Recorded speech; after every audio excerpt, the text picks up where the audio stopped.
Warriors 130-119. Cardinals look like they're getting one of their top offensive weapons. We may see the team that we thought we were going to see throughout this football season with the Cardinals. And how about ASU men's basketball? They're back in the win column as they beat VCU last night in Brooklyn. Welcome in, Roc, Manuch, Crest. Oh, my gosh. Almost went with Crespin. Well, you almost brought a tear to my eye there. Well, the problem was I miss Crespin. Oh, we all miss Crespin. Even though I see him every day. You were about the same size. Yeah. No. He's taller than me. But the difference between Crespin, he would never, ever, even if I paid him, would wear a hat like that. What, man? This is a good golf hat. No, it's not. It's a pink golf. You should wear this. No, I wouldn't. You would catch me dead wearing that hat. Want to know the best part? Can we get that on the video? I put that in the video. I wear this hat with orange shorts and a white shirt. Oh, my gosh. The color got – I just got a little – oh, you what? Just threw up in my mouth. Is that like a creamsicle kind of a look? Your vibe? No, so he's wearing this like – wannabe 20-year-old Hawaiian hat. He's 25, Roc. No. This is Add 90 years. See, I will say, remember when you were a young boy, a young man, and used to laugh at what your dad was wearing? Is that what you're going to do to me right now? And then you get a little older, and now, next week my dad turns 79 or 80, one of the two. Yeah. And he wears the sandals with the socks. No. Which this is the same category. It's not. It really is. This golf hat is no one says that's a golf hat. What's it say on the front of it? It says ping. It doesn't mean it's a golf hat. No, I bought it at a golf shop. Well, Roc, you can buy lots of stuff at a golf shop. In fairness, it fits the individual that's wearing it. That's all, literally. And he's got a little Tropicana. We only go 3-4 years back with him, so we don't know him that well, right? We know him well enough, I think. I mean, from our days at the other station, and then he came out of retirement, and he did, and we know him well enough, I think. I'm driving around on Saturday. I'm hearing on him another station. I mean, we don't know him that well. Are you double dipping there, Jimmy Brinson?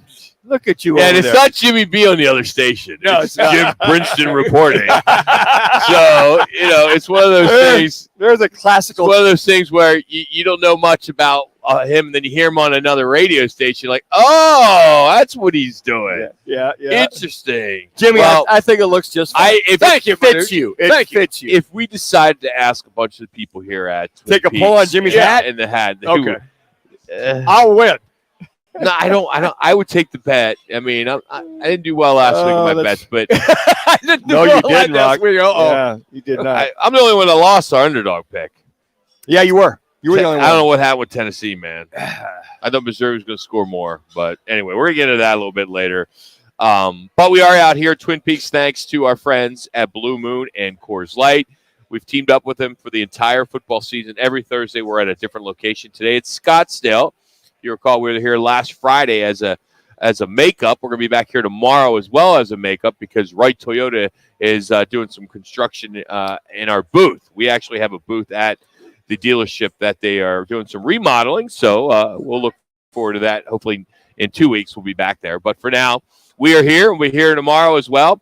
And if you'd like to win this backyard patio set that we have been talking about quite a bit for this football season, all you got to do is text PEAKS to 55678.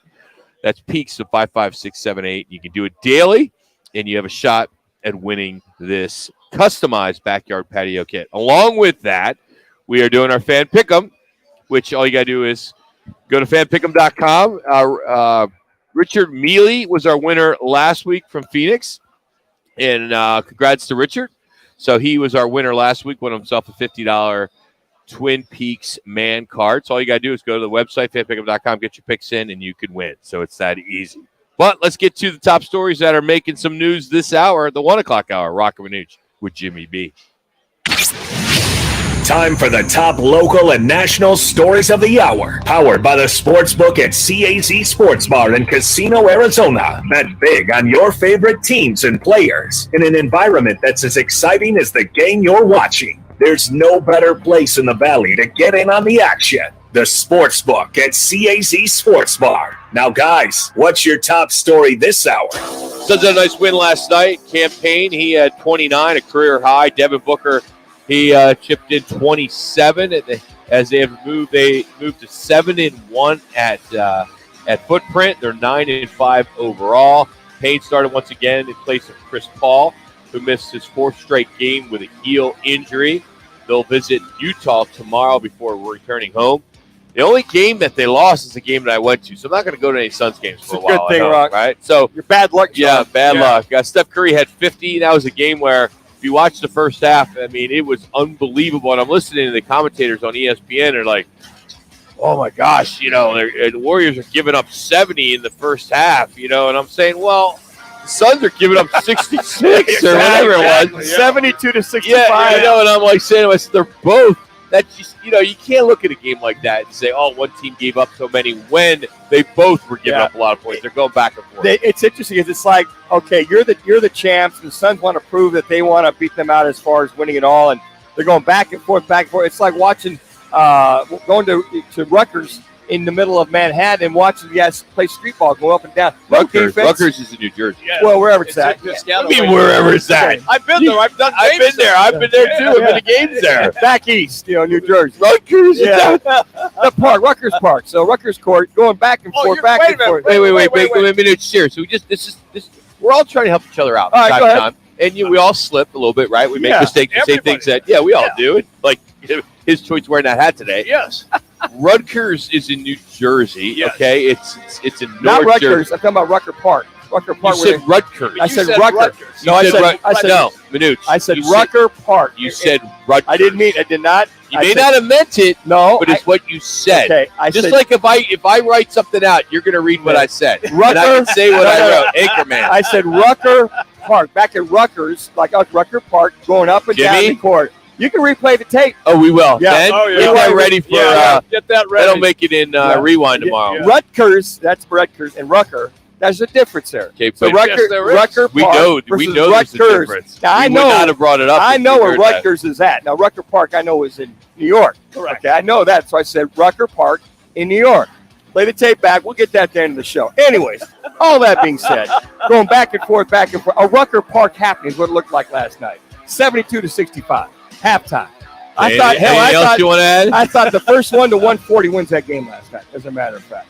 Hey, there's a good chance that Hollywood Brown will be back on Monday in Mexico City as the Cardinals and 49ers will square off. Kingsbury said yesterday that there is a chance that he can play. He's missed the last 4 with the foot injury. We'll keep our fingers crossed. How great would it be to see if Kyler comes back? And then you got Moore, Rondell Moore and Hopkins and Marquise Brown. Mm-hmm. That would be great. It's unfortunate Zach Ertz is going to be out for the rest of the year, but be nice to see what he can do and see if this can make a difference against this tough 49ers. And the piece that it's not going to go with it is Hudson will be out, and you have Pugh's going to be out. You got Hernandez going to be out. The only thing missing is that your starting offensive line, except for Beacham. And whether DJ Humphrey plays or not, it's going to be interesting to see too. So, man, if you had all hands on deck, your startings that we thought we would see at the beginning of the year with D-Hop and all the above going at it, then that might be a whole different story. But if all these weapons are ready to play on Monday night, that'll be good. But again, got to get the ball out quick because this defensive line and defensive front seven will get after you. ASU men's basketball back on track. Got a win last night against VCU in Brooklyn, New York. Not Brooklyn, Ohio, or Brooklyn, PA, or Brooklyn. There's a Brooklyn everywhere. Like Rucker Park. It's right there in the middle of Manhattan. 63-59. Frankie Collins has 15 points to lead the Sun Devils. They are now 3-1. Yotes, they'll resume their long record-setting road trip as they're in Vegas tonight, and they have lost 2 in a row on the heels of a 3-game winning streak. We're going to catch up with Coach Peters. Just ran into him before I walked in here at Twin Peaks to talk about what's going on with this team, because in the offseason and going into this season, he thought this team was going to be worse than they are. But record-wise, through the first 15 games, they're playing much better than they did last year. But that is not good for Yotes fans. This is the year they got to finish last. They have to finish last. They got to tank better, is what you're getting at. Yes, here, Rock. they got. I don't know Stop how. winning, man. But it's one of those things where these players are saying it's us against the world kind of thing. Competitive nature, guys. I mean, you got this boulder on your shoulder versus the chip that nobody gives you any chance. Nobody gives you a snowball's chance in hell. But here they are. They're going to show you, and they're going to play hard. They're also fighting for jobs, Rock. I think that's competition to stay with the pro team. And to prove your worth staying with the pro team is where that competitive edge comes from. 6-8-1 on the season last year, 1-13-1. Much better start. How about that? Yeah. But why? And we'll dive into that a little bit later. So those are some of the top stories. One interesting story that's getting some play is Aaron Judge's 62nd home run ball. Yeah. Now it's heading to the auction next week or next month. And the attorney for the guy that owns this has said that this guy, his name is Corey Yeomans. He's 35 years old. He's from Dallas. He has already turned down $3 million for the ball. Wow. What a dumb you-know-what. Oh, my goodness. How do you just take the $3 million and move on? Are you freaking kidding me? I agree. That's even absurd. after the commissions that the auction house will get. Yes. You're going to walk with 2.5 or 2 point whatever. Just take the money and run. I'm with you. And his 100%. client's going, "You did what? You turned down what?" I hope for this idiot, our dumbest of the day, literally gets 300,000, or something like that, where it gets bid down, Rock. Yes, it gets bid down. No, meaning that he's offered 3 before it went to auction, right? And he turned it down. Yeah. Who's to say that guy gets this and gets to auction and it doesn't get the bites? Yes. It's just going to go down in value, It and then he's going to call back the guy that offered him $3 million. No, I'll give you what it is. Yeah. You know that offer you gave me about 2 weeks I'll ago? give you 700,000. Is that $3 million still on the table? What a dumb. Seriously. Hey, episode 2 of HBO's Hard Knocks in season with the Cardinals went live last night. We'll have some takeaways next. It's Roc and Manuch with Jimmy B out here at Twin Peaks in Scottsdale. It's Fox Sports 910.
Wolford takes. Guys are hot. Play action in trouble. Sack. J.J. Watt. All right, welcome back, everybody. Roc and Manuch with Jimmy B. Jackson's here as well. We're hanging out at Twin Peaks in beautiful Scottsdale. And that is from the HBO presentation, the second episode of Hard Knocks. Manuch, you and Jax were dialed into this deal, Manuch. How did you find this program? Well, first of all, night? Jimmy, you got to talk about what the clip was all about right there. So let me kind of enhance you. Okay. I don't know if you saw that clip or I not did last not. night. That was David Collins initially giving a speech out there on the field to the guys, rounding them up. Okay. And so here comes J.J. Watt into the last thing. Hey, look, did you give a speech? Yeah. Can I get it? Can you repeat it real quick? quick? He's like, it was a good speech. I'm not making fun of you. I just didn't hear it. Yes. So anyway, and then it shows JJ making a hell of a play, Right. and he goes back to Zayvon, calls, hey, must have been your speech. Yeah. I'm fired up. But I mean, looking at it overall and watching, the second series, my interest was watching the Colt McCoy getting ready for the game. Okay. The meetings with the quarterback coach, talking to the receivers, how he handled practice, the linemen during practice. Let's do that one again. Hey, wait. Just a lot of stuff that Kyler Murray might do Yes. if he's healthy. But I really saw a true, experienced, veteran professional telling Cam Jordan, the quarterback coach, look, it's details. That was on, I think it was on that Monday. They had Tuesday off. And then when they got back to it, as far as practicing, just making sure everything was battened down. Well, That all the hatches were battened down in reference to what he wanted to see, including the lineman, to making sure, because he said, I've got one starting offensive lineman. That's it. But he made sure Yes. that protections, he made sure routes, receivers, because, and the other thing too, I thought the theme for the passing game, get it out quick. Get it out quick. Yeah, I was about to say. They might have had a sign on the rocket that said, get it out quick. And I think that was kind of, at least for me in reference to watching Colt McCoy prepare. I have to tell people this because Manuch's favorite line, being a former NFL quarterback, is check, double check. Absolutely. I mean, he preaches that every stinking day. I'm so sick of hearing check, double check, Jimmy. If you But watch it in entirety, you'll hear that from Colt McCoy. I was just going to say, that's what you were getting last night. He may not use that verbiage, Jax, Right. but he insinuated for the entire week. And even on the sideline, he was insinuating, are we good? Are we batting down? Yep. Are we detail?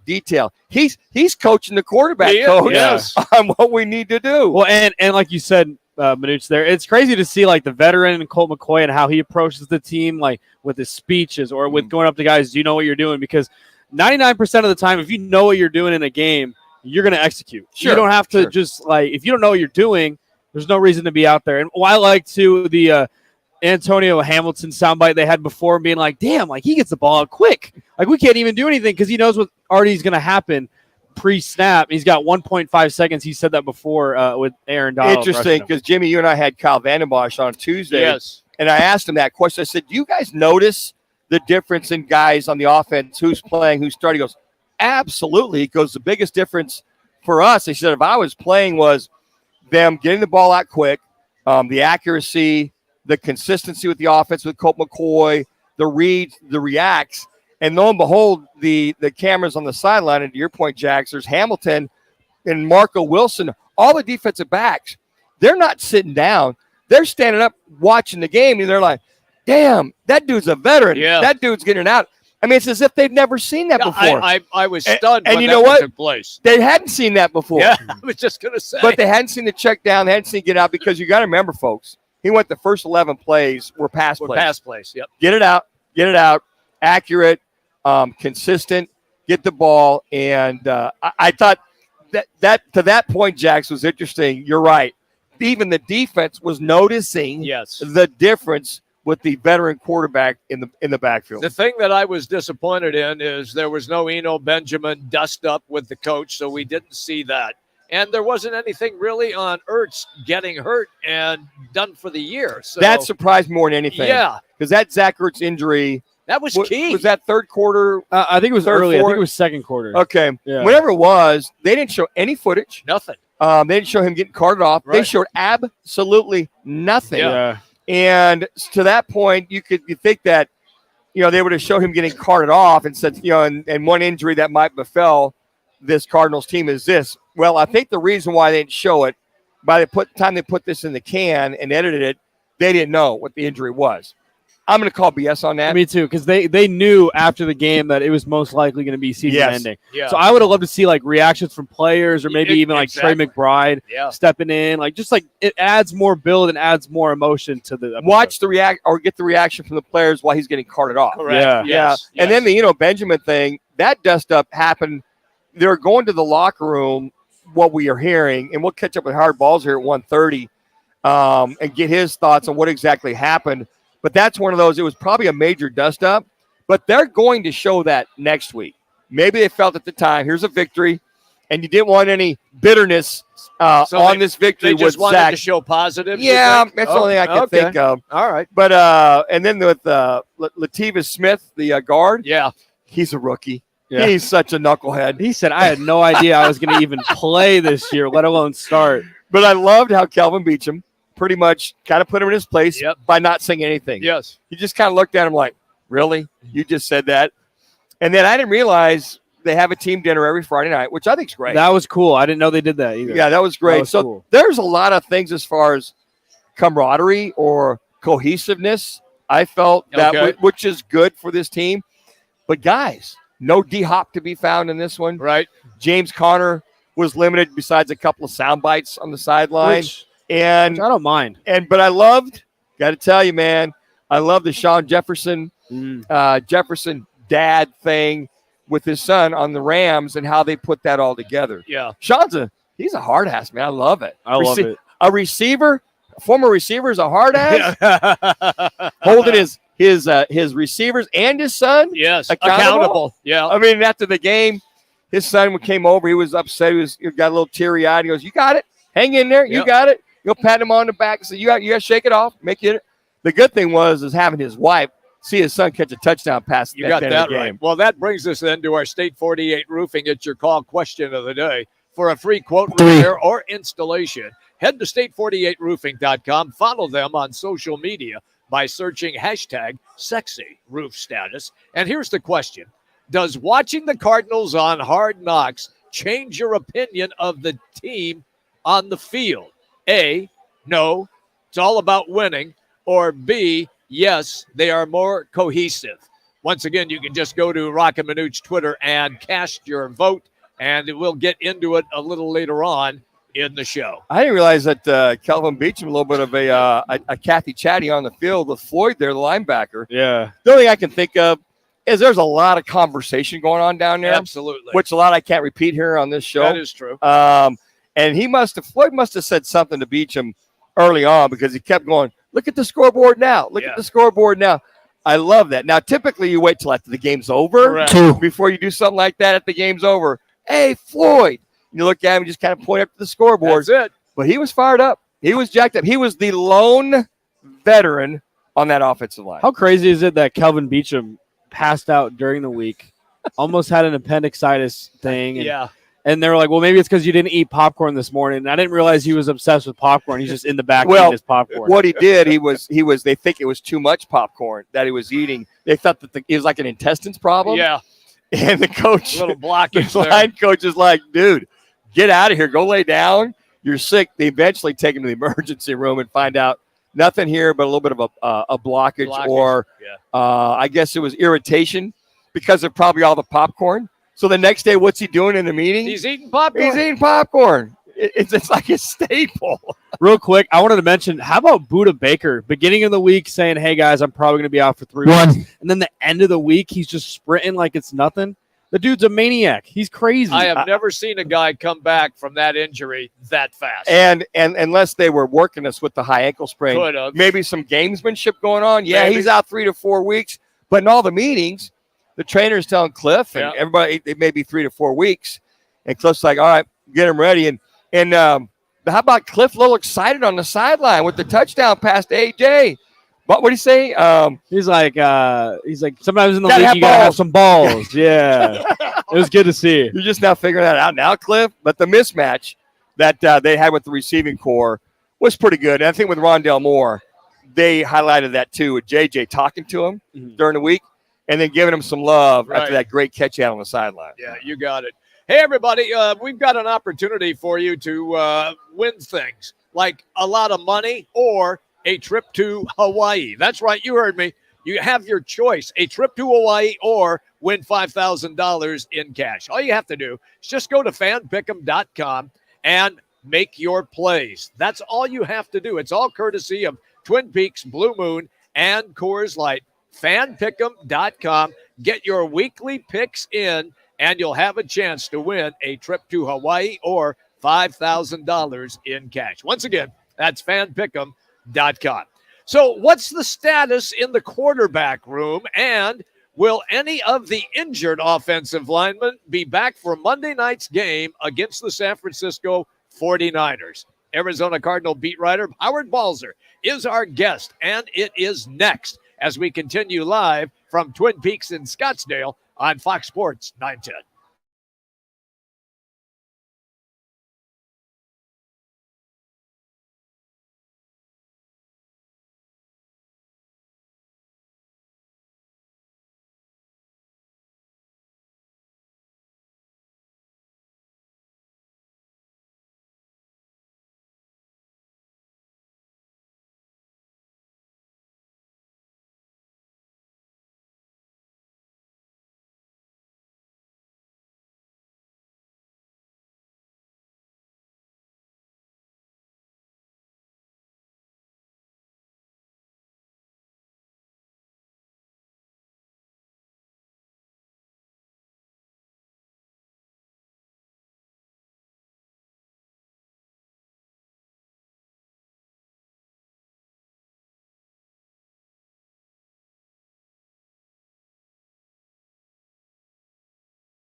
that first playing time of the season. Really didn't do much in training camp. Had a couple injuries come up. Had an injury to start the season, and still be able to settle in and just get the ball out of the negative plays, be efficient, do all those things. Those are hot. The whole week during practice, the way he led and professionalism there early, stayed late. Communication was just through the roof. It was awesome to see.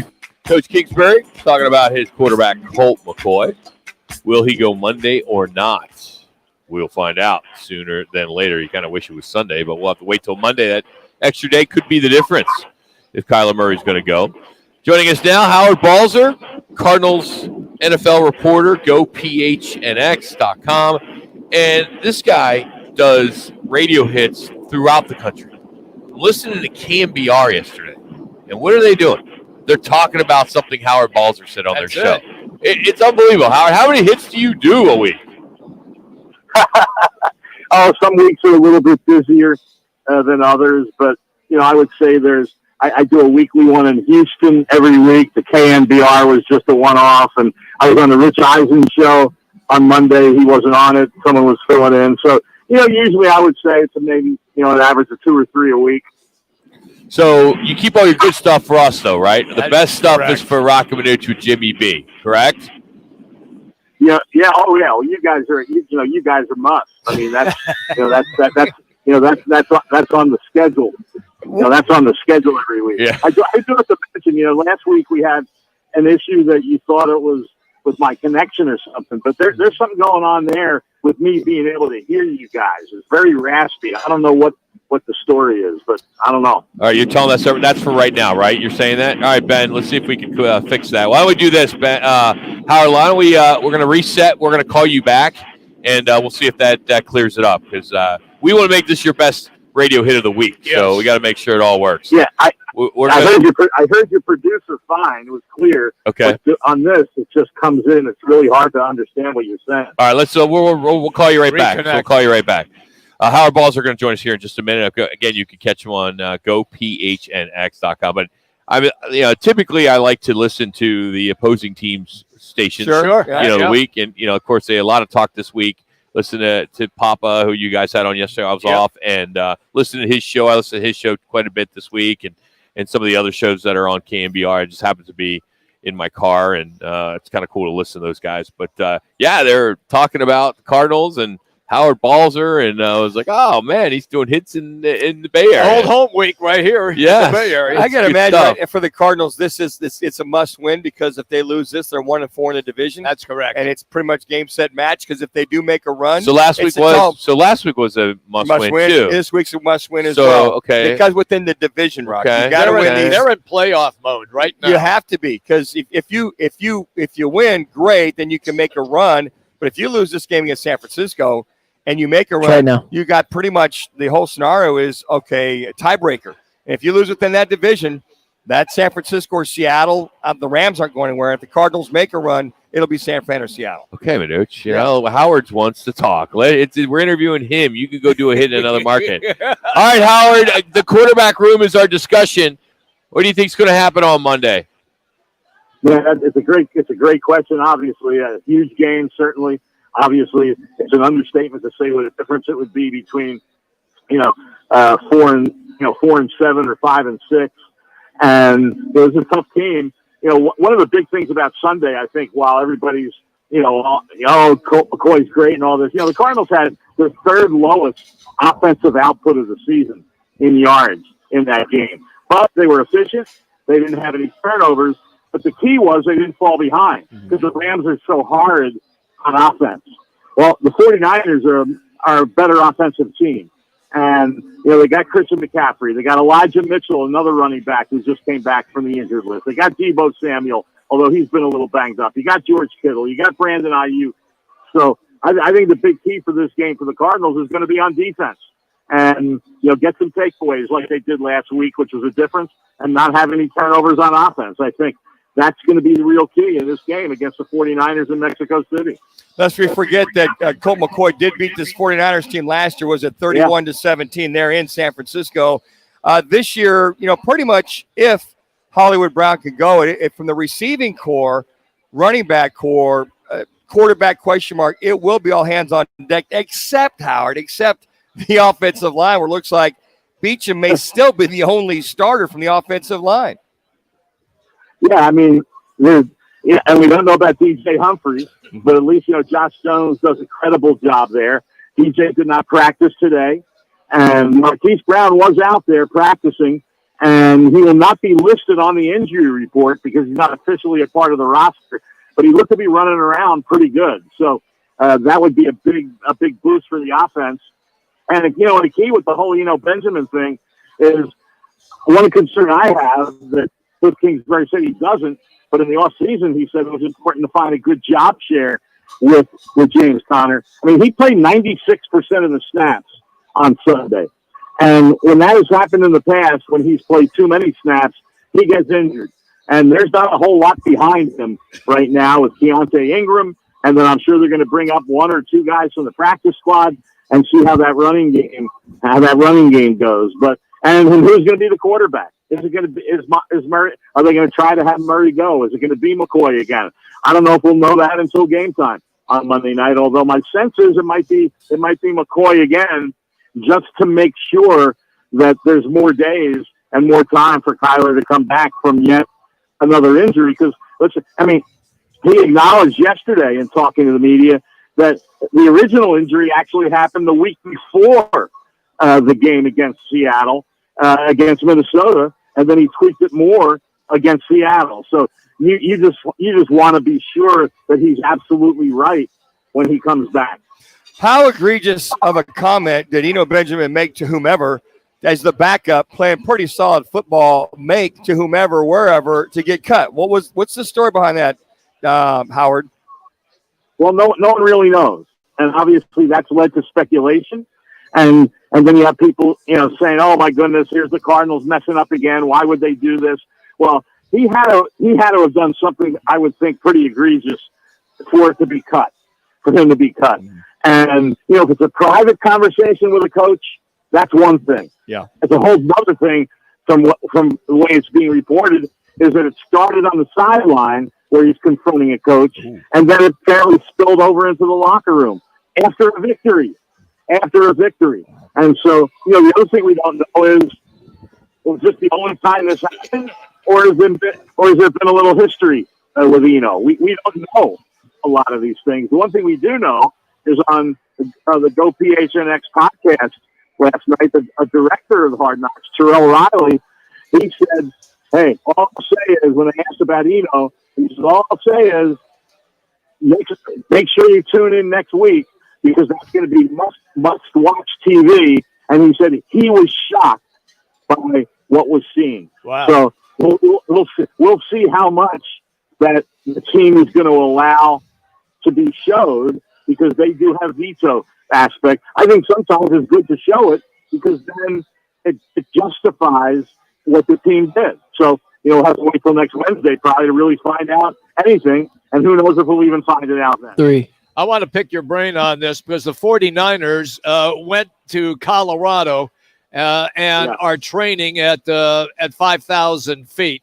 Where Colorado Springs. Yeah, Colorado Springs, and are training at 5,000 feet, where the Cardinals just stayed home.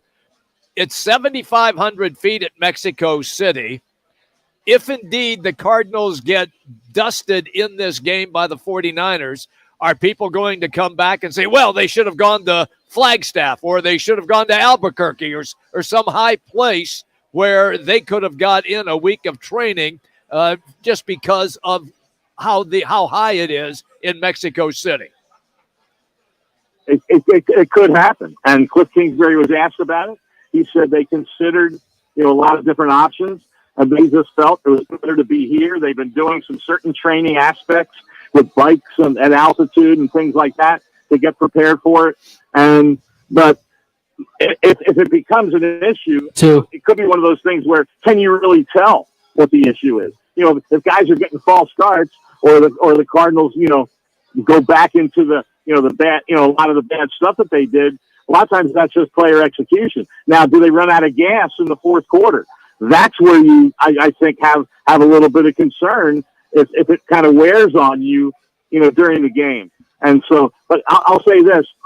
Yes, the 49ers can maybe be a little bit better acclimated to it, but they're not going full speed like a game. they're not practicing like a game. They're not playing tackle football, which obviously is going to be the case on Monday night. So I guess the question comes down to how much can that truly help when you get into an NFL game where you're playing, whatever it is, 120, 140 snaps on offense and defense. So, we'll have to wait and see what happens on Monday night. Howard, what are you working on Go PHNX? One. Well, I had a story today on the running backs and that whole situation with Eno, but then also talking about the depth there. And I personally, I think that you have to be careful, like I said, with overusing James Conner. I think one thing to watch Monday night will be doing later in the week is it looks like Max Williams is going to be back. With obviously Zach Ertz lost. And, I don't know how effective he can be after missing the time that he's missed, but it is somewhat ironic or coincidental, whichever word you want to use, that Zach Ertz was acquired last season after Max got hurt against the 49ers in the Cardinals home game against San Francisco. And now he'll be, getting back on the field with maybe a little bit of a more significant role against the 49ers in a game that is technically a Cardinals home game, but obviously is being played in Mexico City. So that'll be one thing. And, just looking at all the things swirling around this team, it never seems to stop with these guys. And obviously you always got, hard knocks to talk about. I'll say this. I heard you guys talking about the A.J. Green play and the Rondale Moore play. I hope that fans look at that. And everybody always blames the play caller when an offense struggles.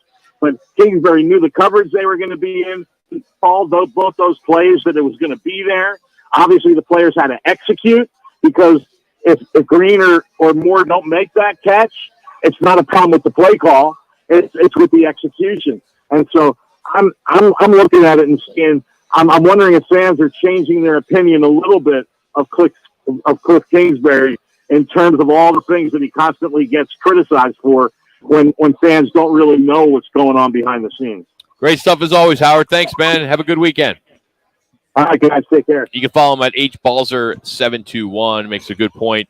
You got to give Cliff credit when it's good and when it's bad. Yep. So anyway, what is, I should say, were you outraged on this day 54 years ago because you had to watch Heidi as it interrupted the Jets-Raiders game and move over Kyrie Irving? Shaq is absolutely losing his freaking mind. We'll tell you what that's all about. We're live from Scottsdale's Twin Peaks. It's Roc and Manuch with Jimmy B.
Roc and Manuch with Jimmy B want to take you back. If you travel to the past, that past becomes your future, and your former present becomes a past. A quick Guys are hot, 10 seconds. The more memorable moments in sports and pop culture. Time for your 72 Sold on This Day report. Get our price, a higher price at 72sold.com. 51 years ago today, 1971, the Faces album, A Nod Is As Good As a Wink to the Blind Horse, was released. You're hearing it right now. Stay with me.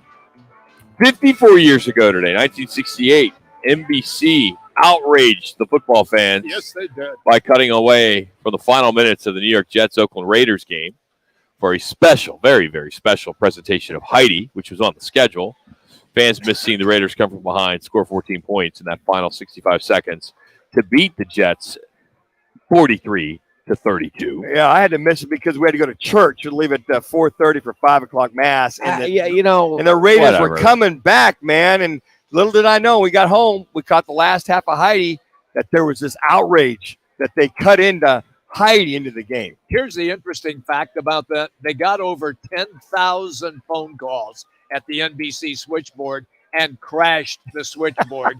And that told the NFL front office folks, we really got something here. Yeah. People love the NFL. Never happened again as far as interrupting an NFL game. Nope.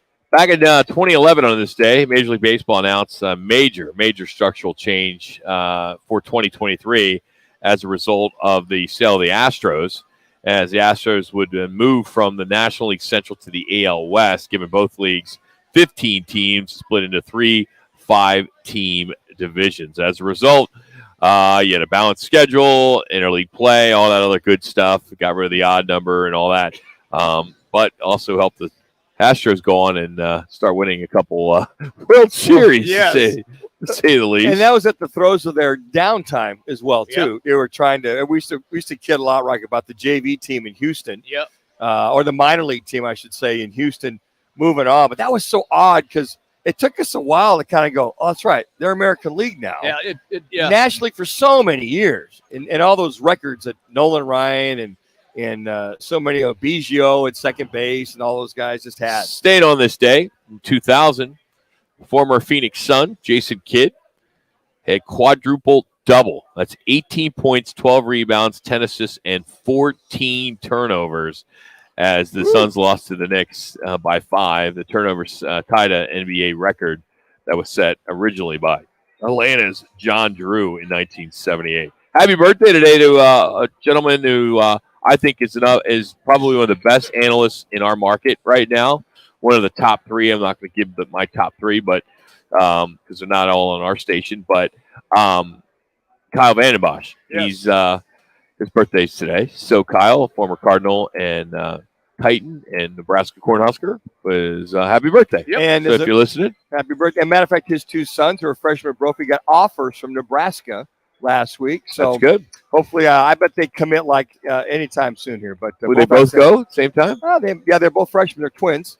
So Case and I forget the other one. Yeah, Case is the quarterback, and his other one's a defensive end. Obviously. Hey, today's On This Day report is powered, and it's powered every day by our friends at 72 Sold, America's leading home selling program.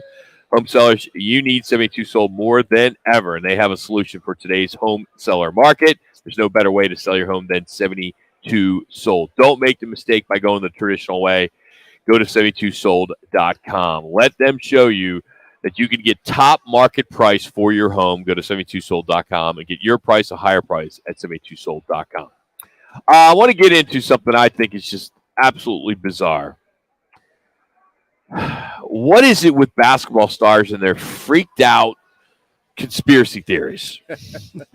The other night on Inside the NBA, Shaquille O'Neal came up with a new classic. Absolute new classic. There's more than one moon. Really? Yes. Okay. Barkley interrupted him, called him a fool, the whole 9 yards. Here's some of that sound from that night. I have a new theory.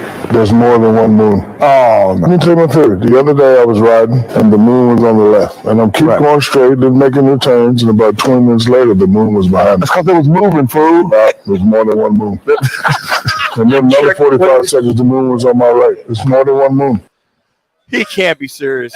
The problem, but the problem, Can't be serious, Rock. the problem with Shaq, guys, is you don't know when he's That is serious or correct. not. Yes. He is a talent, an He's- absolute He talent. is. He deadpanned that perfectly. Yeah. That was it. That was great acting right there. And everybody else was jumping on him like crazy. They should have said, "What, you've been hanging out with Kyrie Irving, so the world is flat?"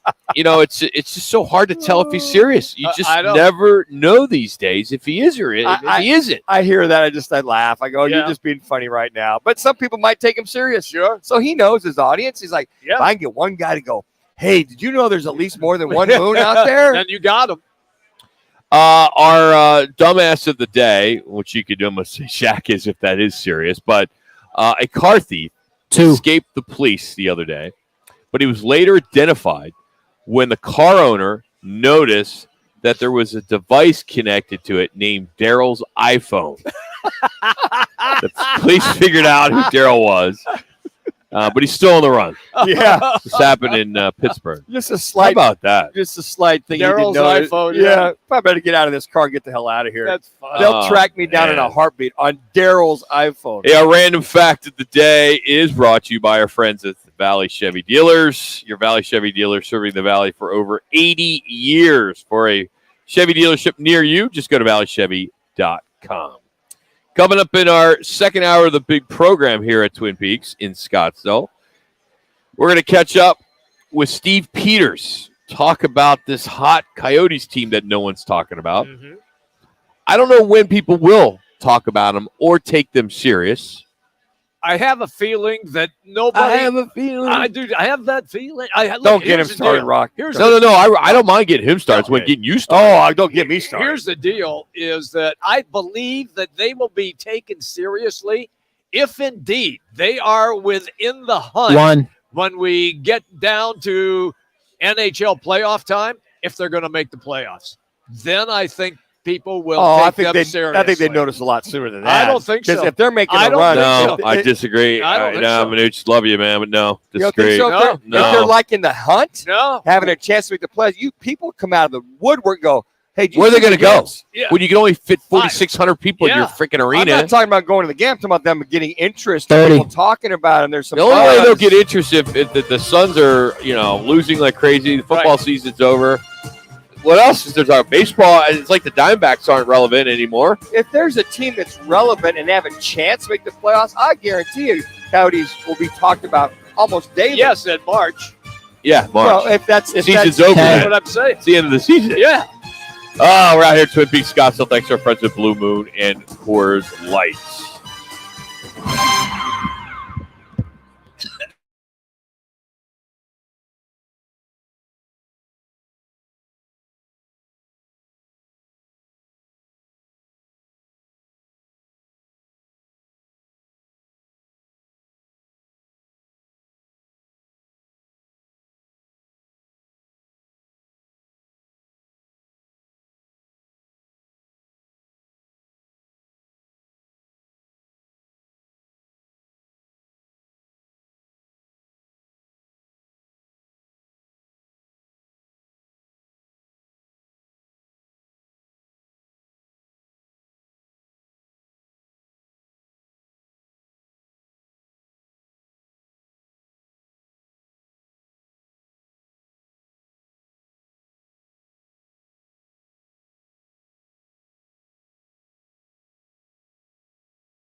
with Jimmy B. Proudly sponsored by On Air Sports Marketing and is powered by the injury attorneys Lerner and Rowe. In a wreck and need a check? Make one call, that's all. 602-977-1900. And always online at lernerandrowe.com. Now time for Calling All. Guys are hot. With Roc and Manuch with Jimmy B. On Fox Sports 910. I hope you're having a great Thursday afternoon. It's the 2 o'clock hour of Roc and Manuch with Jimmy B. Today, we're out here at Twin Peaks in Scottsdale. We're at different Twin Peaks throughout the football season for Thursday night football. Tonight, Tennessee's in Green Bay. Tennessee comes in 6-3. Packers 4-6. The big win last week over the Dallas Cowboys for Aaron Rodgers and his team. We'll see what we see tonight. I'm anxious to see if Christian Walker, he's had a great year so far, but he was kind of quiet last week. Mm-hmm. If he's going to turn around, 3 touchdowns with the week before? Mm-hmm. Is that right? And a lot of people talking about this game in that, okay, had the Packers that win last week, did that turn things around for the season, or they are just a bad football team that's very young and Aaron Rodgers has no talent around him? They are a very young team, and the wide receivers are young. There's no question about that. However, anytime and Manuch probably can attest to this, anytime you get a statement victory like that, that kind of sets the tone for the next game. And I really believe because Tennessee has 4 starters that are not going to play in tonight's game that are out with injuries. Well, but Tannehill's back. Derrick Henry's back. That's a lot of the load. And Derrick Henry, I thought it was interesting that it was like the first time in 3 years that he hadn't scored the first touchdown of the game. Yes, that is for Tennessee correct. That actually threw the ball for a touchdown. But it's going to be cold, windy, very, very cold. So sometimes you allude to the ground game. That's it. To see that happens. But yeah, it should be. It's one of those games. Maybe did that pretty much set this Packer team free in reference to getting the ball downfield. And some I thought was interesting was watching some of the confrontations with Aaron Rodgers going at it with his head coach at times. Yep. And that was very, very interesting. So to you, as you said, Rock, Christian Watson, the young man that had the 3 touchdown catches out of North Dakota State. Yes. Maybe at this point, halfway through the year, these rookies understand. Light bulb goes on. Yeah, and a lot of it's like that way. The first 3 or 4 weeks, guys, it's you're basically deer in the headlights, trying to catch up with the game. The game's fast. Maybe they understand what Aaron Rodgers wants from them. They understand the offense. And Watson, he's a home run hitter. I mean, maybe that sets him free, sets the offense free. We'll have to see. Is he the new Jordy Nelson? Well, because Nelson could fly. Well, Jordy Nelson was exceptional for many, many years. He was. Is Christian Watson on a roll? Yeah, maybe. Okay. You want to see that performance, but you got a little bit better of a defense in Tennessee than even though the Cowboys secondary. Yeah, it's Tennessee secondary is a little bit better than that. Okay. So it's going to be right around game time. It'll be about 25, 26 degrees, which I love when you see on the weather report. Feels like 11. Feels like 12. With no wind How do you chill, know? wind chill factor, It feels like, but no snow. And after watching Western Michigan last night. That was fun. I don't know. Is it? I felt bad for the guys. I'm like, this is why I wouldn't want to go to a MAC school or to a cold weather city to play football. Now I know Jack's a fine young man with us who works with us who played in Montana. I mean, if this was a bar, what I would say, there's no way I would play there with a big adjective. There's no way I would play there. I played in, even if I got a free ride. Yeah. It just looks miserable. It's not like you're playing, on Thanksgiving, your turkey bowl, and you're playing in the cold weather. Didn't you go out and play on the snow? Yeah, okay, you do, but you grew up in Philly. You had snow in not Philly. Not a lot. We weren't a big snow place, but you get a little bit. But you go out there and you play for a half hour, then you in for some hot chocolate. It was no big deal. But when you're out there 3-4 hours, and you're going at it, and then and the linemen the offensive linemen aren't wearing sleeves. Well, it's that Rui Macho thing. I tell this. I played one game like that up in New Mexico Military Institute for the Wool Bowl. Took on Coffeyville. Wait, time out. This football? Football, junior Wool college. Bowl? It's called the Wool Bowl. So like women playing? No. We got wool blankets were passed out to us, but it was called the Wool Bowl. Wait. It was just JUCO? Yes, JUCO. Oh man. Yeah, Major Community College. Okay. You We were took on Tinley Coffeyville. How long was JUCO. that bus ride? Yeah. Oh man, it had to be from here to NMMI.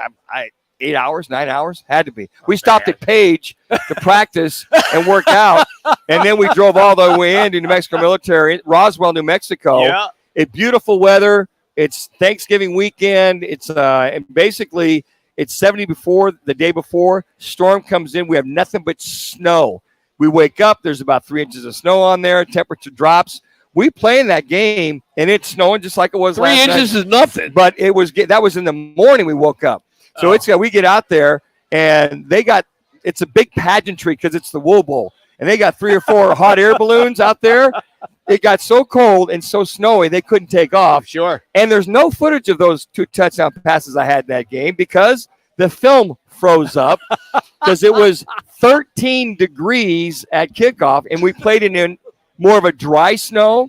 So that wasn't quite so bad. Jax could probably tell this as well too. You got a dry snow, not bad. You kick up the snow. Yep. And it blows around pretty easily. And we beat them. We beat Coffeyville 21-14 in that game. You play in a wet snow. That's a whole different story. So it started snowing now in Buffalo. Yep. Of course, they got the game with the Browns on Sunday. They're expecting 70 inches. Woo!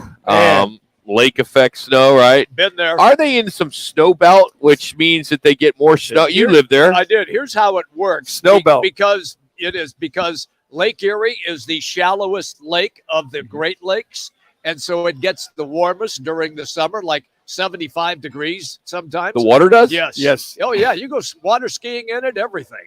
Very comfortable. What's everything? Go ahead. Yeah, well, there's some nice beaches in Buffalo. Yeah. Oh, there are? Yeah. Wait, Buffalo, New York? Yes. Yes. Yeah, they're beaches. Yeah. So at any rate, the water is still so warm. So when the clouds come in, they come over that water, suck it all up, and immediately when they hit the land, which is so much colder, boom, it dumps. Now, Rock, you could be in Orchard Park where the stadium is and get 6 feet of snow, and 30 minutes away is downtown Buffalo, and you get 6 inches of snow. So is there some truth that the owners of the Buffalo Bills at the time when they bought Rich Stadium or whatever it's called, they got the land cheap? Very cheap. That's why they went down that road? That is correct. They just rolled the dice? Yep.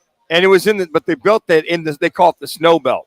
So to Jimmy's effect, the snow belt's probably, it's only like 12 miles wide. Only, yeah, but it's enough. But it goes all the way to Canada and down to about, I don't know, maybe. It goes down to ski country. Yeah, They have ski areas. But it's, Jimmy, we were there. We had a snowstorm, about 3.5 feet of snow. Yeah. I had company coming in, picked them up at the airport the next day. We got 3 feet at my apartment there. Went to go pick her up, and it was no snow. I'm like, wow, this is really weird. So I got my education there, Jimmy, about the snow belt. I was doing a game on ESPN. I think it was an ABC game, and it was in Florida. I parked my car at the Buffalo airport, and it was dry.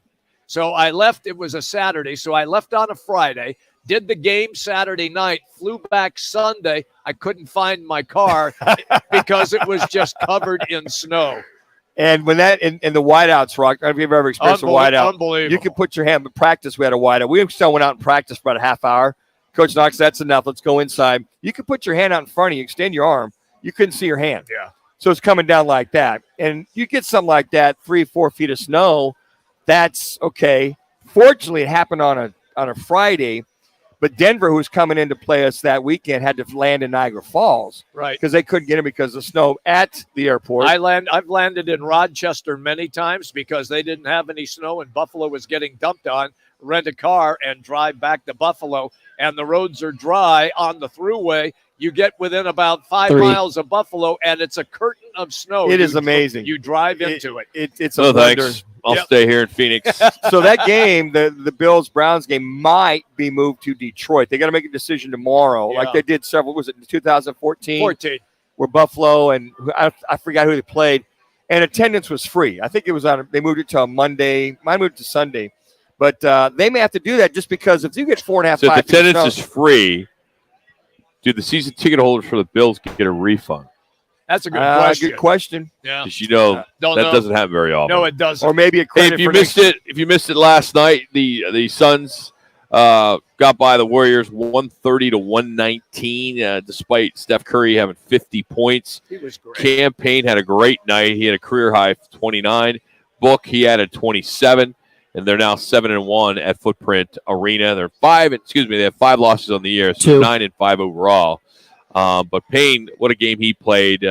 Very instrumental in that win, replacing Chris Paul, who's now missed 4 straight games. They'll be visiting Utah tomorrow. That should be a good game tomorrow. That'll be a good game. Utah is playing excellent basketball and a lot better than most people thought they were going to be when they started unloading all their players. Donovan Mitchell, Rudy Gobert, all those guys are gone. So you got Kelly Olynyk, you got Lauri Markkanen. People are looking at these guys going, those guys were bench players on a lot of the teams that they were previously on. So it has been reported just now that the game has been moved to Detroit. Okay. So we just got word that is the case. Hey, I want to tell you about 72 Sold before we get into Week 12 of the college football season.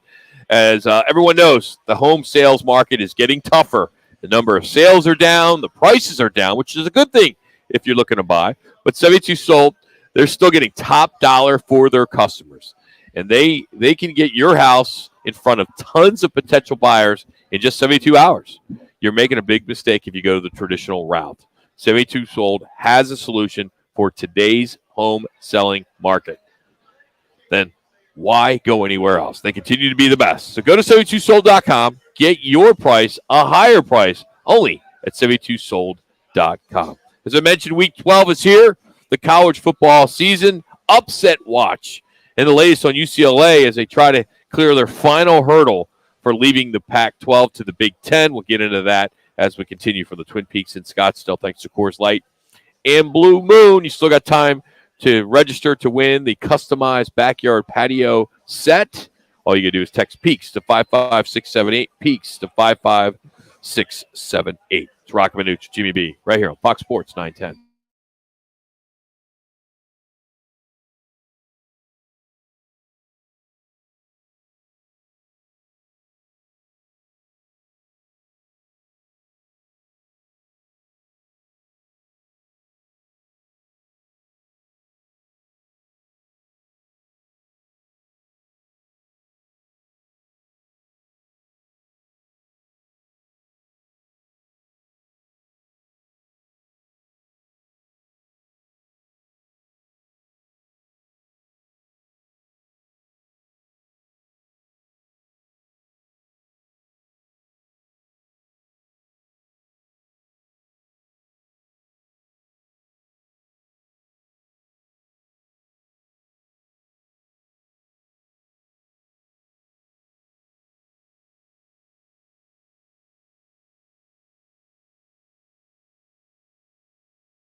side. You guys are hot.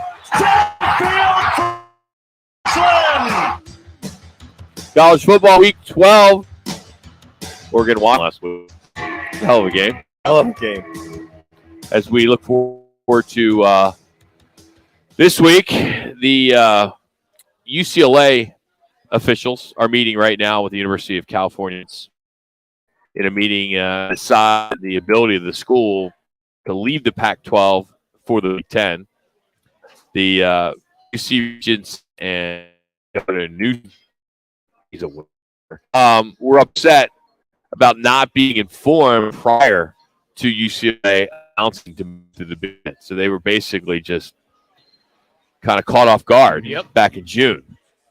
So they don't want to lose. They don't want to lose UCLA to the Big Ten, which I understand. USC don't have to worry about. They're a private institution. They can do whatever they want. But I'm anxious to see if the Regents have the power to overturn the decision by UCLA. Prevent a state school from moving on. If that happens, that would be unprecedented, wouldn't it? I agree 100%. I can see lawsuit after lawsuit, and that tied up in courts for years. Well, I can see that taking and guys, place. it depends what the bylaws have to say. Right. Did they break any bylaws as a state school being state funded? Did they overstep their authority? Those on campus or UCLA to the board of the Don't you the think state they would school. have checked that though? Manuch? You would have thought. Maybe there's a misunderstanding here. Maybe they thought that they could do that because I don't think they're allowed to go just for a sport, just for football or just for sports, because that affects their bottom line, their bottom dollar as far as the money coming into the state. Well, I think another part about this is from the educational point is how much this takes away all the travel they have to do to go play in the Big Ten. Right. There was a study that came out in 2015 in the Pac-12. There was an extensive study that concluded that their athletes in the Pac-12 spent 50 hours a week on their sport and that they were, quote, too exhausted to study effectively. Wow. Where the average is 30. And I don't know what the rules are. I know there are rules. There are. To how much athletics to study, and maybe Jax could kind of tell us, because he's a recently student athlete, how much time was dedicated to sport, how much was dedicated to studies. But that's a big number. And if it comes down to travel and Big Ten and playing in Rutgers, which is in the Big Ten in New Jersey, or going to Columbus in Ohio, I mean, whatever it is, you're at Maryland. Right. Big Ten it's a 5-hour flight. That could be a problem. Well, if they're going to throw the education right at them, I get it, but they're going to look at the dollars and cents that come back to the school, to the state. Basically, it's about $75 million. Okay. Is approximately what they're saying that the Big Ten is what the Big Ten would dish out for the new media rights. Right. Right now they're at about $34 million. Right. That was a couple years ago. So, and they're up for a new deal. So it may not be much of a difference. Well, if the Regents are saying, okay, if we're going to get an extra, let's say $25 million more by going to the Big Ten, and how we can utilize that for the state schools or for UCLA, they might say, okay, we're going to make more money, which will offset what we want to look at. And as far as the educational piece is concerned, they can work around that. Now, if their numbers are skewed, they're going 10 hours a week more so in sports or football in particular, they can fix that. Because I know we were 3 to 6, and that was it. And then you looked at it from the educational standpoint. 3 to 6 what? Sport? Three practice? 3 in the afternoon till 6. We had to be out there by 6. You didn't have computers back then, so the world was a lot different. Well, but I still practice. You got to be there. You got meetings. You're limited. And then the military academies, I think, are only 2.5 per day. They're a lot different. Let me reference this. You said $75 million is the payout. Per school. Okay. And right now it's about 35 that they're getting. These numbers are it was fiscal year 2020 for Pac-12, but the Big Ten payout from the new media rights, which was already signed, is approximately $75 million. Okay. Yes, those are accurate numbers. Okay. So the point I'm going to make here is the Pac-12 is still late to the party as far as media rights are concerned. My guess is they're going to block it. My guess is that when ESPN, Fox, whoever streaming service, whoever it is, offers up their rights deal, it's going to be, I bet, $30 million. That's what I just said.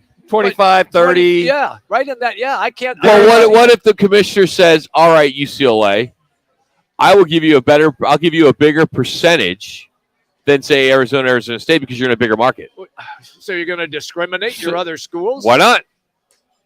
Well, I mean, think about it. Well, then Little Pullman, Washington gets as much as UCLA does now. They do. Should it be the same? Well, I mean, that's the way our world could go. Whatever market you're in. That's part of the conference. I think the bottom line is, Jimmy, what you alluded to is okay, how much more are we going to get with this contract? Exactly. If it's 30, 40 million more, 25, 30, let's say, and the regents go, wow, that blows away ESPN or whomever, The Pac-12 network, all the above. That's what I think, Rock, that's what they're going to look at. From it. I just think they want to make sure they can legally do this from the bylaws. I agree. I don't think there's any amount of money that's going to make UCLA stay. I agree with that. However, the Pac-12, if you're being clever, if the commissioner is saying, I don't want to lose UCLA, I'm losing Lewis, I need that market. Sure, yeah. It's the second biggest market in the country. Yep. And you're going to lose it? Yep. That just, you got mud on your face. I'm with you 100%. Well, and you can't. And if you could save it by getting clever with the other ADs and presidents, why wouldn't you? Well, if you're going to give, does Arizona want to lose UCLA? Well, I would not from the. Well, no, I would say no. Nobody wants to lose those schools, but if they've got better offers, let's say all of a sudden U of A, ASU, Colorado, Utah, they've got a better deal with the Pac-12 with the Big 12. Big 12, yeah. And all of a sudden UCLA and USC, and maybe Oregon, maybe Washington, all get a better deal with the Big Ten. Who can stop them unless there's bylaws or there's something preventing them, unless they pay out the state schools for losing them. I can't see that if you're going to get that money back in return tenfold. See, I can't. That's why I disagreed with your point where UCLA, you can pay them more because they're in Los Angeles and not pay Washington State or Oregon State or It's Arizona. business. It's the world we live in. Oh, business. I know it's business, Rock, and I'm not saying I appreciate it's the acumen on that. Yeah, it's outside the box. Yes, it is. But if I'm the commissioner right now and I want to save that market, you're going to lose. I'm going to say, okay, you're going to lose those teams. where are they going to go to get less money somewhere else? No, but because by saving UCLA, yes, my you $75 million that Big Ten's getting, the Pac-12 may get 70, may get 75 as well. Okay, I see what you're doing here. Pac-12, the Pac-12 doesn't have the second biggest market anymore to negotiate. That is correct. No. But if you had at least UCLA in that market, you have some clout, you have some balls. See, I see what you're saying. You pay out to your big dog. Then there's the other schools. There's at the end of the day, if they're getting $5 more million or $10 more million than say Arizona State or Washington State or whatever, so what? Because I mean, the guys at Oregon State, Washington State, and even Arizona, they're sitting back saying, I'll take whatever I get. And I would say this, UC Berkeley would love that. UC Irvine. I mean, to keep them in the Pac-12, heck, Berkeley would be like, yeah, keep them. That's a big market too, though. Barry is a big market, man. It is. That's right, fifth or sixth. Fifth biggest market. Hey, real quick, bowl eligible teams. You know who's on the bubble? There's a lot of those teams, but I just want to get a kind of a look as we're starting to get some momentum with the bowls, at least in our market, and then the New Year's bowls. Right now, if everything kind of falls into place as it is right now, the Guaranteed Rate Bowl, which is Tuesday the 27th down at Chase Field. It's the 8:15 game on ESPN. Last year, if you remember, it was Minnesota over West Virginia, Big 10, Big 12. This year, the bowl projection is Maryland, and Oklahoma would be bad. Down in Tucson, the Barstool Arizona Bowl. That's 2:30 on Friday the 30th. Last year was canceled. That's the MAC and Mountain West, Buffalo, San Diego State. And then when you look at the 6 bowl projections on New Year's, and of course it's New Year's Eve. It'll start on the 30th with the Orange Bowl right now, North Carolina, Alabama. Sugar Bowl, LSU, Kansas State. Kansas State, a Sugar Bowl? Oh, absolutely, that'd man. be the lowest rated. A lot game of purple ever. into that. Cotton Bowl. Butt, man. The problem is, Manuch, the Sugar Bowl is in Louisiana, and if LSU's there, it ain't gonna be all purple. We'll trump them. We'll bring. Even though I think LSU's got some purple in their logo, so maybe it'll be all right. Cotton Bowl, which is in Texas in the AT&T Stadium right now. That's New Year's 6 first top Group 5 champion UCF and TCU. Yeah. Why not? Good game. Rose Bowl, Monday, the January 2nd.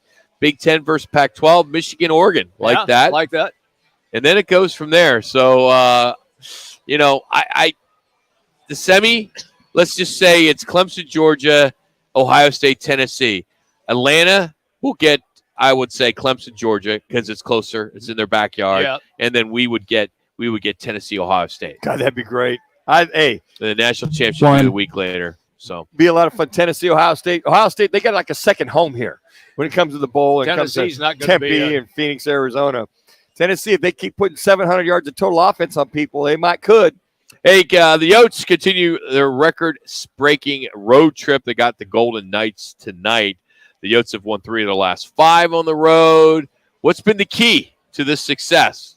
I'll tell you what it is. It's special teams. And I'm not the hockey guru, but we're going to bring one on to see if I'm close. And that's former Coyotes assistant coach Steve Peters. He will enlighten us next as we continue from the Twin Peaks in Scottsdale. It's Roc and Manuch with Jimmy B.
iHeartRadio app for all your music, radio, and podcasts.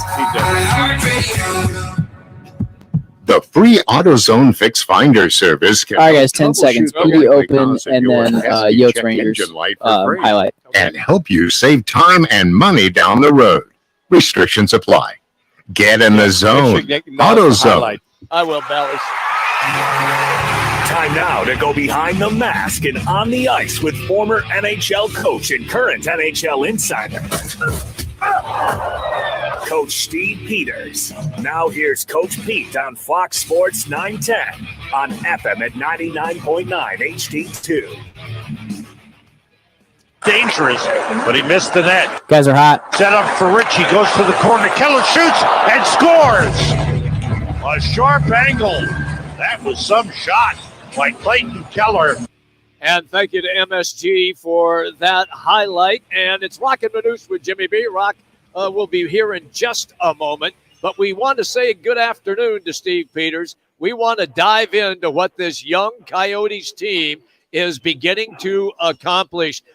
Coach, it's Jimmy B and Manuch, and I'll fire at you first. They have won 3 of their last 5. They continue this 14-game road swing.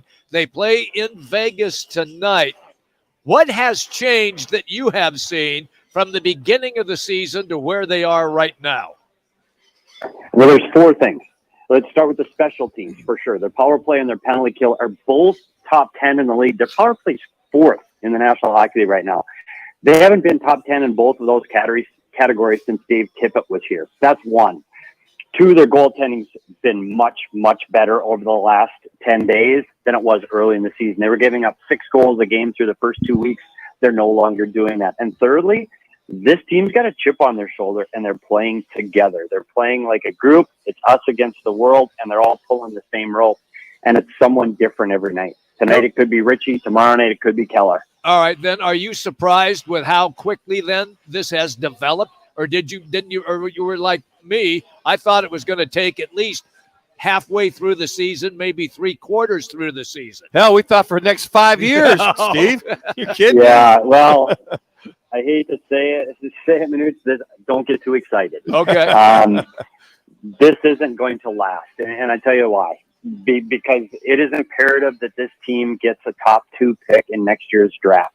They have to get Bedard or Fantilli to change their course for the next decade. So, gosh, what this does right now is this improves guys' trade value. So you talk about Nick Ritchie, who's a guy who's tied for the goal lead for this team. He's a guy that'll be available. Goss is fair. So I would start to see the better guys play, and the better the team does, allows them to get more assets through the trade deadline. I just don't see them trying to stick around, and I definitely don't see this team trying to make the playoffs. And on top of that, Steve, they've been outscored at 8-2 the last 2 games. We talked about the goalie play. That was when they won those 3 in a row. Then, as opposed to playing the big boys and shot after shot after shot. My question for you is: let's talk about that goalie play, how you develop, or is it a lot of it has to do with the defense in front of them as well, too? Well, it is. It's both. And this team is a team that I think really struggled in their defensive zone coverage early in the season. It is getting better. Absolutely it is. But one thing we've seen with Karel Vejmelka, his numbers have been better over the last 10 days. But what happened last year is that didn't carry over and it wasn't consistent. So by game 5 or 6 that he started in a row, those numbers would start to fall. So hopefully they can give Connor Ingram some time so he can get Karel Vejmelka some rest and he can continue to do what he's been doing of late. Because if he's not world class, this team is not going to win as many games. To be honest, they give up their bottom 5 in shots against and goals against in the league, and that's not sustainable throughout a long period of time. They need to get better at that, and without great goaltending, honestly, this team isn't winning as many games. So, Steve, you alluded to the special teams in reference to that was a huge emphasis, going into the season, and obviously that carries you for so far. So when you look at it from a standpoint, okay, what's the next big emphasis have to be for this team to grow? What would you say it is? Well, there's 2 things. We talked about their defending already. They need to defend better. Right. They need to defend their net front. They've struggled with that, I think, over the last 2 seasons. They need to get better there because you can't win championships without being able to defend. And offensively, they're scoring goals on the power play. They need to get better 5-on-5. They're not attacking the net enough, and they're not getting enough shots. So they need to improve. I know it's you got to have better offense and better defense. Big surprise. But those are 2 areas they're going to have to do better at. The power play, it's not going to be this hot for the entire season. It's difficult to sustain those numbers.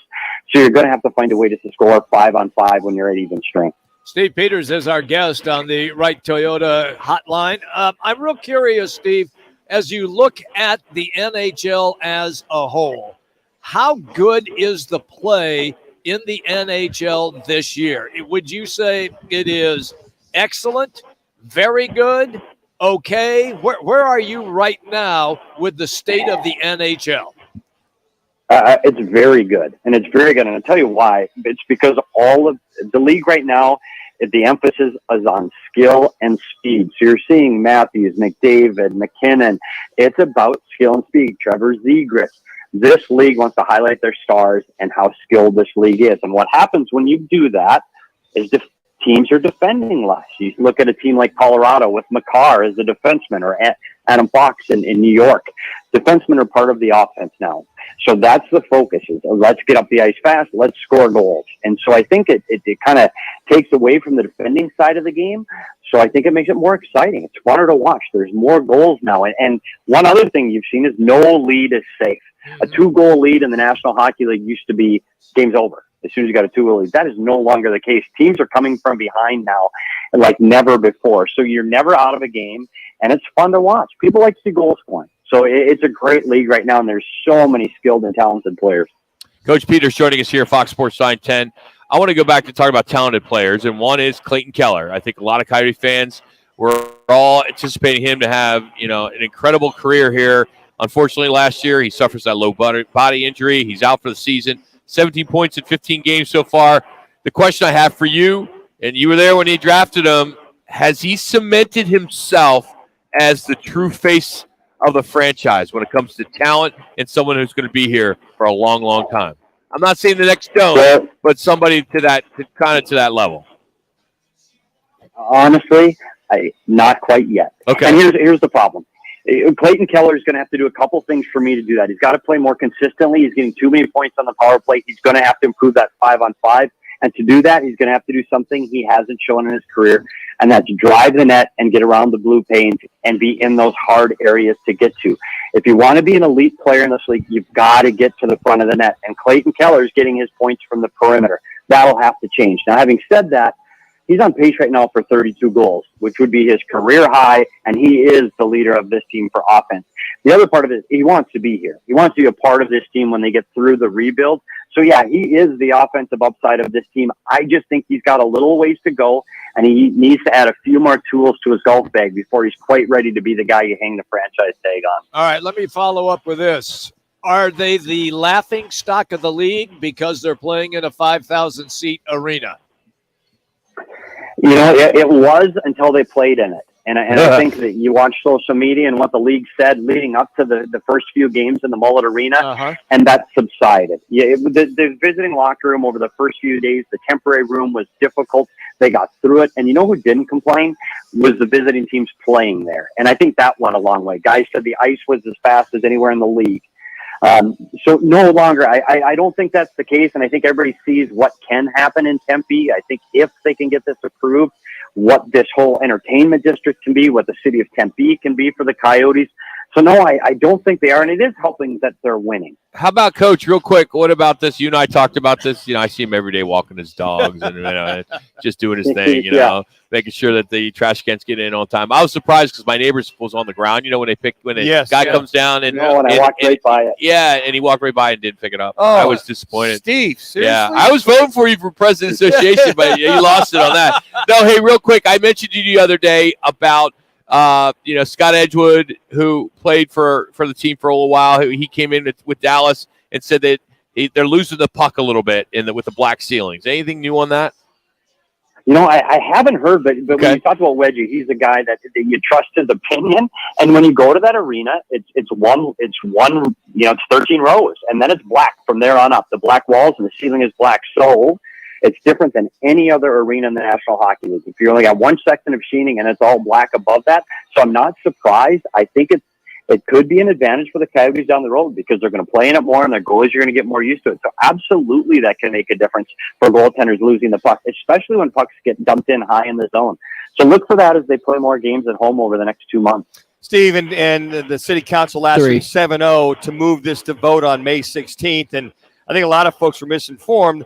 It's less to go to the public to vote, but I think the one thing that the Coyotes have to do is say this is a privately funded arena that they are incorporating, and the development stands on its own. Can they get that message out there when this vote comes up in the city of Tempe on May 16th? Yeah, that's their number one job right now. They need to inform the voters on who's paying for this because people don't like to hear that the public is financing sports facilities, and that's not what's happening here. The Coyotes are going to do a huge push on their website through the internet, and I would be curious to see what else they're going to do publicly to get that word out there. Because honestly, financially for the city of Tempe, I don't understand how this wouldn't be something positive for the community. Yeah. Like you keep hearing Javier, it's a jump to a destination. It's a garbage dump. So I think it does great things for the city of Tempe and the Coyotes. So let's just hope we've got a few more months to sit and talk about the arena. All right, real quick. Connor Bedard and Adam Fantilli, I think is how you say his name. Bedard is the kid from University of Michigan, right? Or no, that's Adam Fantilli. Yep. And then where's Bedard from? Bedard's a Canadian kid playing in the Canadian Junior League. Okay, and those are the two guys that you keep hearing could be the next Jack Eichel or whatever. I mean, who's the guy that the Coyotes need to lose for?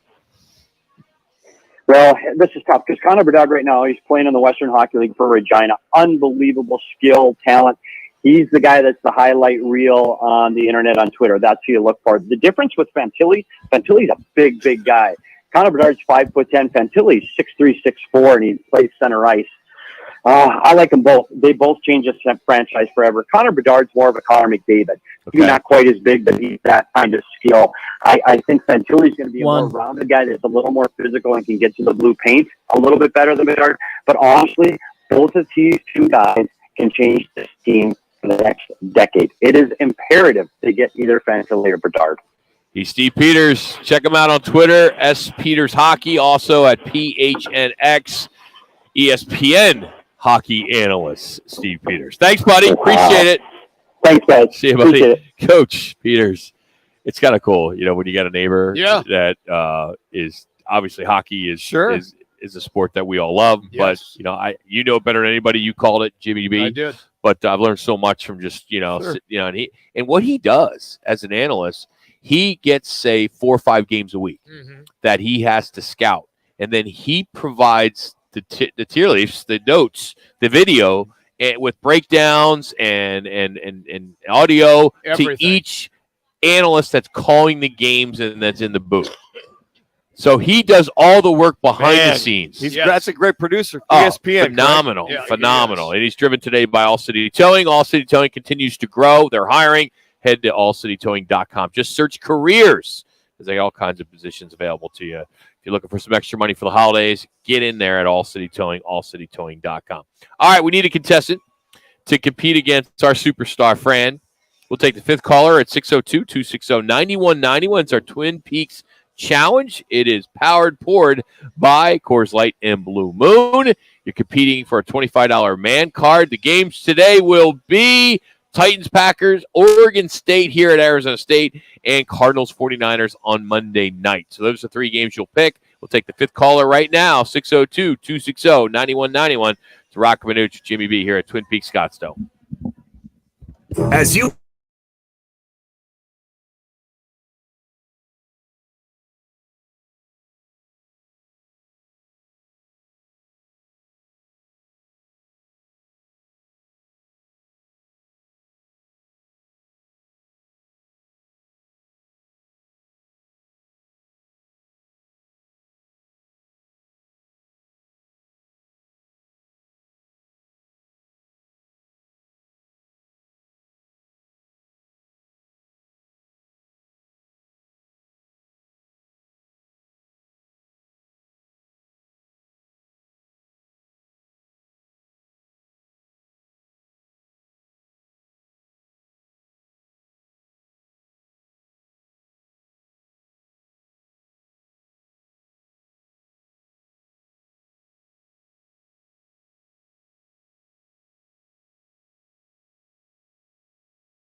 back. Our fave gal's back. Fran's again. with us. Week 11 of the NFL season is underway tonight. Titans and Packers clash. 23 degrees at kickoff. You'll feel like 15 degrees with the wind chill. It's going to be cold. Oh. So Fran's with us, coming off another win the last few weeks ago. As you're just on fire. I am. Tom and Mason's holding tight. He's going to join us here in a second. Today's games will be Titans and Packers, Oregon State at ASU, Cards and 49ers. And if you don't both pick the same, then we'll need to score in that one. So, Fran, are you ready to go? I'm ready. Tom is ready to go, I believe. So we're going to get going here with Tom. All right. So let's go with the first one. The game we just mentioned going on tonight. Titans and Packers. Fran, ladies first. I hate the Packers. You hate the Packers. I hate the Packers. Why? You don't like Aaron Rodgers? I just don't like the Packers. I don't know. I don't like Packers fans. I don't like cheeseheads. I don't like any of the business. Wow. Why is that? So I know. I have like such a disdain for Packers and Rams. So let me ask you. I know there's a couple regulars that come in here at Twin Peaks, and they are from Wisconsin. Yeah. They still get great service, so you kind of... I act like they're not there sometimes. No, I'm just kidding. Don't tell Carolyn. She's got to be a professional, Rock. They're just like, we never beat them, like as a Cardinals fans, it's just such like a... every time that game comes, it's just such a psychological warfare. You hit a nerve here, Rock. Yeah, obviously. She's All right, fired so up. you're going with the Packers then? No. Immediately no. Okay. I'm rooting for the Titans. Is Tannehill back? Yes. Now? Yes, He's back? he is, Okay, yeah. I'm going for the Titans. All right. Tom and Mason, what's up? Tom, how you doing, boss? Good. How are you? Good. All right. Who you going with tonight with the Titans and the Packers? Well, I hate the Packers as much as she does. Yes, so my I'll go with boy. the Titans. We can All be right. friends. You're both on the Titans. He gets cold beer. Oh, yeah. I thought everybody gets cold beer like totally less than 29 degrees Well, here he, at may all not have times. to, he may have to pay for it, though. Oh, the top tab. Everybody pays. Everybody pays. But if you make me mad, I might give you a dishwasher fresh beer. You know, Oh, yeah. you know like B-dubs that like comes fresh out of the dishwasher and they pour it. No, I don't. So that's a good thing. We pulled the curtain back on bartending 101. Yes. All right. Second game, we got Oregon State coming into Arizona State University. Oh man! Final home game for the Devils. Which way do you lean? 12:30 kickoff, by the way.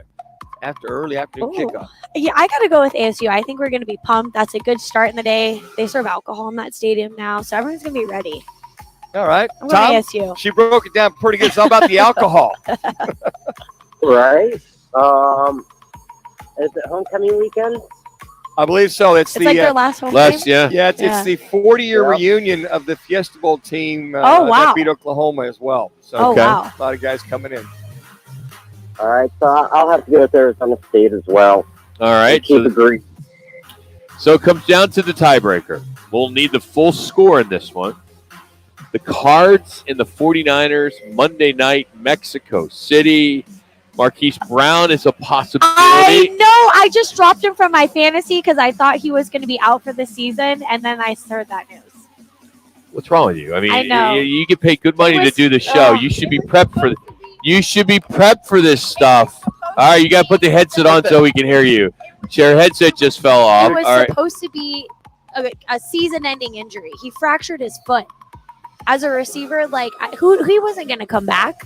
Well, He's back. You're obviously not a doctor. I obviously don't know anything. So, all right. With that being said, he's back. Possibility. Kyler, I think it's going Is to he be back? McCoy. It's his hamstring, right? Yep. I love McCoy. Okay. I like go McCoy. Go McCoy. I'm a Colt McCoy fan. Okay. So with all that being He's said, Fran, undefeated. He's undefeated so far, So well, he's undefeated this year, but Yeah. overall he's 3-1. yeah, so it's a better record than Kyler's. Yeah. Okay. And they beat San Francisco with him at the helm last year, 31-17 in San Francisco. So it's We Mexico can do City. it. All right. We can do it. All right. What's the score going to be? Oh, I feel like it's going to be 31-24. 31-24. All right, Tom. This comes down to the score or whoever is going to win. Lots to unravel there, Tom. Yeah, got some competition this week. I'll go with the Cardinals 27-21. 27-1 Cards. All right, good stuff. We got it down. Hey, Tom, thanks for listening, man. Thanks for playing. I know you've been doing stuff with us for years, so we appreciate you, man. Thank you. Thank you, Tom. All right, so Fran's got Titans or Oregon State and the Cards. Same with Tom, and it'll come down to the score. Yes. Great. All right. Score. I'm a little parched. Happy hour is getting underway in about 7 minutes. Yes. So could you pour me like an ice cold Coors Light? Ice cold Coors Light. Can I get it without the frosted mug? That is, Three? I'm not going to talk to you. If you I got to tell you, there's a reason for that. Who doesn't like a frosted mug, Rock? The mugs are already It's cold. The because he beer's doesn't so drink cold. it fast enough, so it No. gets slushy on him. You're a slow sipper. No, because what happens is the cold mug, which 99% of the people would rather have it that way. Okay, I'm that 1%. Sure. I'm a little odd. Then you can have the. Then glow I got to mug. put the salt on the napkin so it doesn't get all over the place. Because what happens is the coldness You on are a the ice melts and it gets disgrace. all over, and then water it's because he's the that water guy turns that into orders beer. it and lets it sit there for like 5 minutes, and then everything starts to defrost. It's meant to How be often do you drank. get high maintenance beer drinkers like Rock Oh in? man, you guys are the worst. You guys don't appreciate our DNA. Like, No, I'm telling you, I just what's great is you have a choice here. if you I wanted can to, say I would rinse the mug for you after Yes. we go through our 2-hour chilling process and an additional 3 in our mug 2. chillers. Yeah. So I'm also the but guy sure. that orders a White Claw, and I get it on ice. So Yeah. that's the You weird go thing. to a bar and be like, I "Can got- I get a White Claw?" Yeah. No, go home. Go home in your backyard and drink White Claw. Oh, Fran, you're Come on here, fire. drink our 22-ounce cold beer. We're the coldest beer in the valley. No I mean, question. it's That's what I'm saying. It's you already. can't get But it my anywhere point is, it's already cold without the cold mug. that is true. That's my point. That You is know, true. I mean, I got sensitive teeth, and if it's too cold, It's all about the They make taste. toothpaste for Yeah. that. Fran, don't you got something to do? There's some Wisconsin fans Well, sitting no, at the let bar. me let you guys know what we have going Yeah, on this please. weekend. Please so, do. The Good Guy Car Show. And we're here is tomorrow, this by the way. weekend. And we're here tomorrow. Oh, great. You You're wanna do going to have more- a lot of fun with me tomorrow. Are you here tomorrow too? I am here tomorrow. Do you want to do more picks tomorrow? Maddie is back in the building, you guys, my partner in crime. So Okay. it's going Uh-oh. to be a party in here. Good Guy Car Shows this weekend. We're actually having a streetcar meetup 1 minute. tomorrow in our parking lot. We're going to block everything off and have Okay. the sickest cars out front and have drink specials all day. It's going to be really fun. That is awesome. That's why we're going to be here tomorrow. Through the whole Just weekend. because you and Maddie's back. Yep. So And check online for your locations that are opening up early for the World Cup next week. I know we're going to be opening up at 9 a.m. on Wednesday, so no one's going to miss any of the games. that's good It's stuff. going to be good stuff. Fran, just taking control of the show Oh, once again. and- What else? and- One more. Hold and on, Rob. Hold everything- on. Seatbelt. All of our clothes are half off on Wednesday Wait, and Friday. your clothes are We're half doing off? Black Friday lingerie dress up Wednesday and Friday. And you can buy the clothes? I mean, I'll, said half I'll off. put something in the bag for you. So, But the girls are half off, kind of. I didn't know what they're. Yeah, oh, Black what Friday you're wearing is half lingerie. off. Yes. Yeah. Oh. Here's you, the joke. Yeah. Got over my head. Over the Got head. it. Even All I right. got that, Fran. With 10. All right, see you guys later. Oh, we Thanks for can't having wait. me. Thanks for having me. Hour number 3's coming up. Oh, classic. Hey, Mitch, let's cut some promos. hey, Brian. Are you looking Ben, for I'll a need you- cheap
In a wreck and need a check?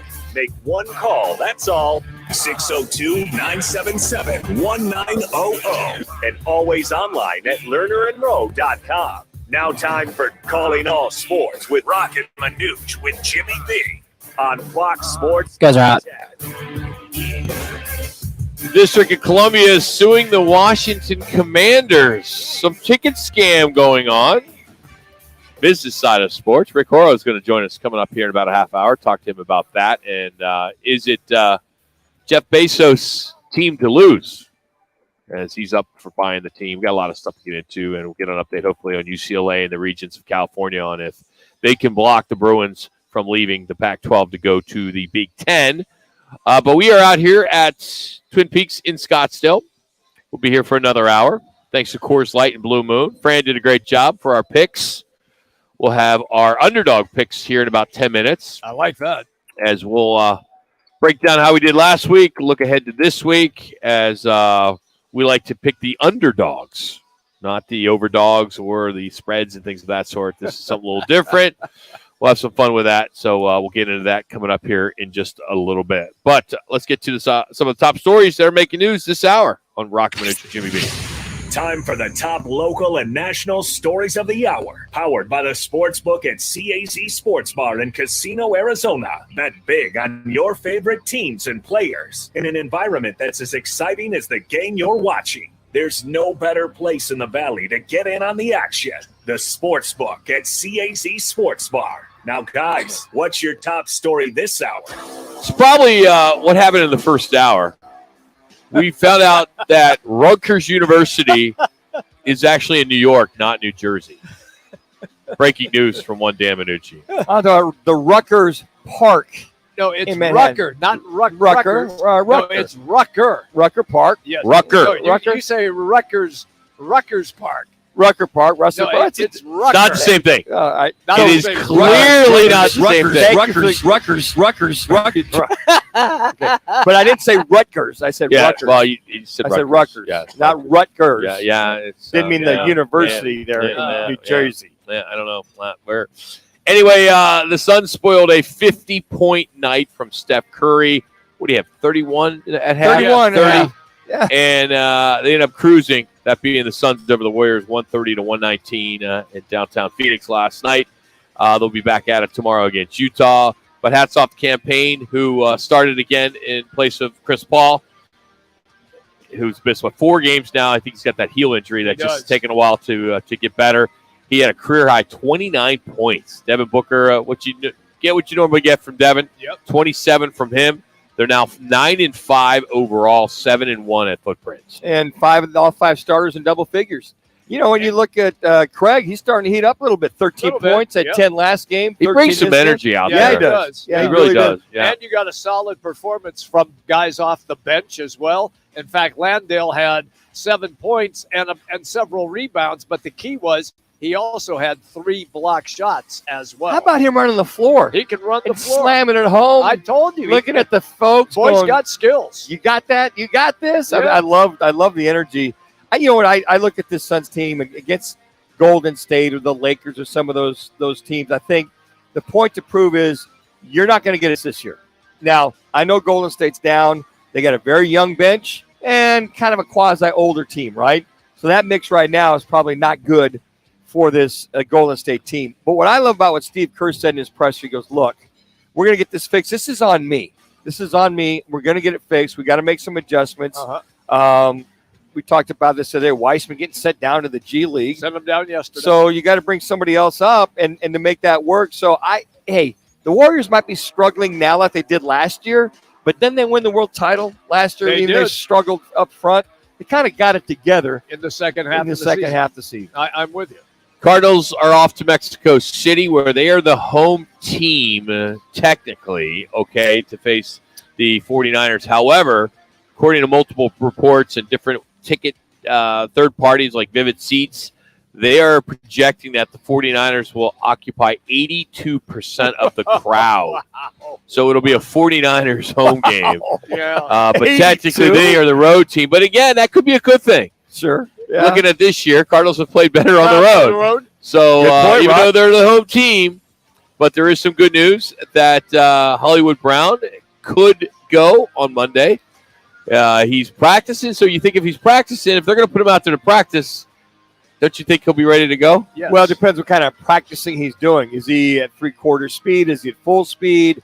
I can imagine they'll put him through the heavy paces maybe by tomorrow or Saturday to see how he responds. Now, you can practice, guys. You go full speed, but how do you respond the next day? Is it sore? Is it tender?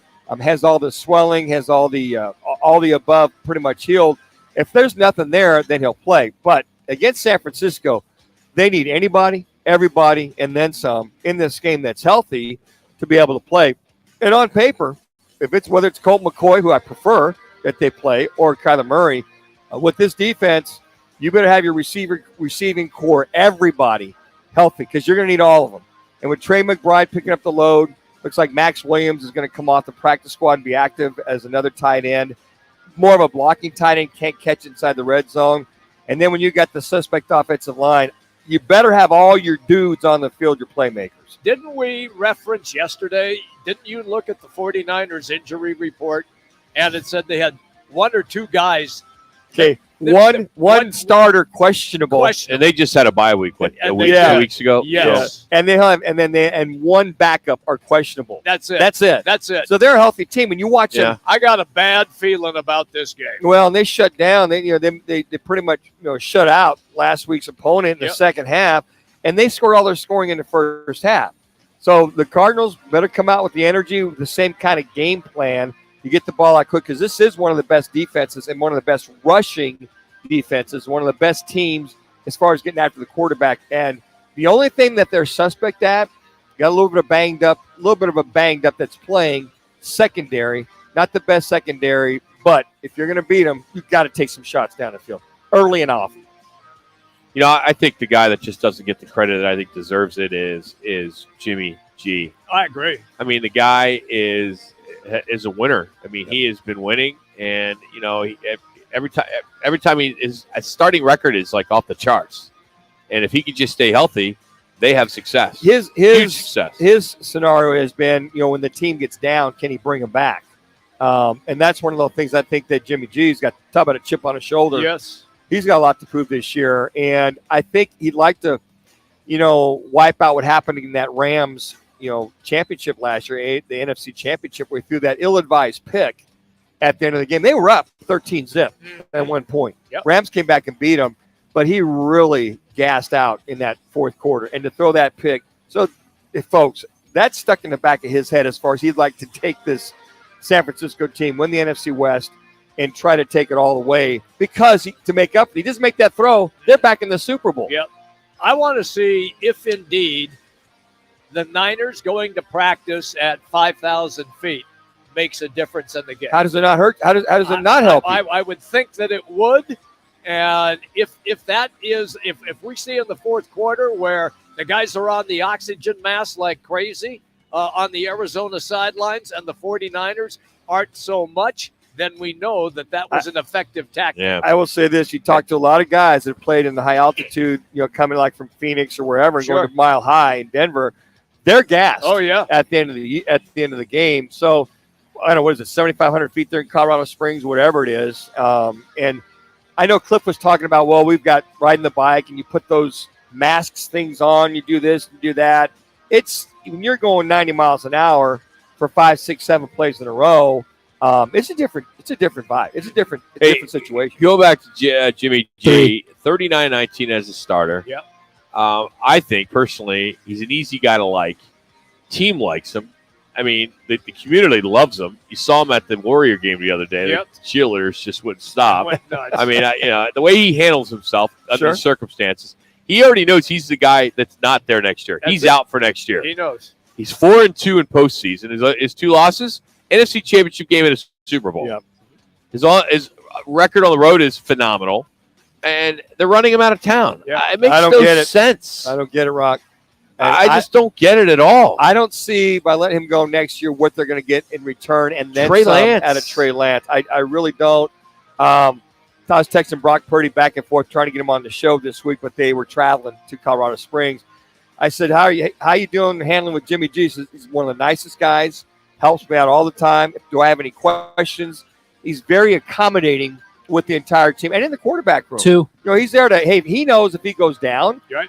Brock's the next guy up. He is. Even when Trey Lance was there, Jimmy was like, what do you need? How can I help? So I think that when you watch him, the reason why he's getting all the credit is because of he threw that ball up at the end of that NFC title game last year and didn't win the Super Bowl. A lot of that was on Kyle Shanahan, too, that Super Bowl. Why are you not running the ball? And I can even take it back to when he was in Atlanta. You look at Kyle Shanahan from that standpoint going, why aren't you running the ball there either? So Kyle Shanahan has a lot to do with the 2 losses that Jimmy G seems to take the brunt end of it. Hey, coming up, it is what we like to call our underdog picks of the week. We have some fun with this each and every week. We're all about the dogs, and we'll have our underdog picks next. We'll give you an update on how we're doing. I didn't do well last week, but I think I'm still in the lead. I don't know. We'll get caught up next. We'll dive into that, and then we're going to catch up with the sports professor, Rick Horo. Will join us at 3:30. Looking forward to catching up with him. Some big stories going along on the business side of sports, specifically what's going on at UCLA and in Washington, D.C. Not the political BS that we hear every day. It's what's going on with the District of Columbia suing the Commanders for cheating their fans out of ticket money. This will be a good one. That organization's just a mess. They are. A mess. We'll come back from Twin Peaks in Scottsdale. Roc and Manuch, Jimmy B, Fox Sports 910.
Most weekend bettors prefer to lay their money down on favorites because they can't get their head around backing an underdog. Not Roc and Manuch with Jimmy B. They're all about the dogs. Time now for their guys' dog picks of the week. Guys are hot. Sports 910. All right, out here at Twin Peaks in Scottsdale. Don't forget, text Peaks to 55678. That's Peaks to 55678. You'll be entered to win our custom backyard grill patio set, courtesy of Coors Light and Blue Moon. You can enter daily. Standard message and data rates apply.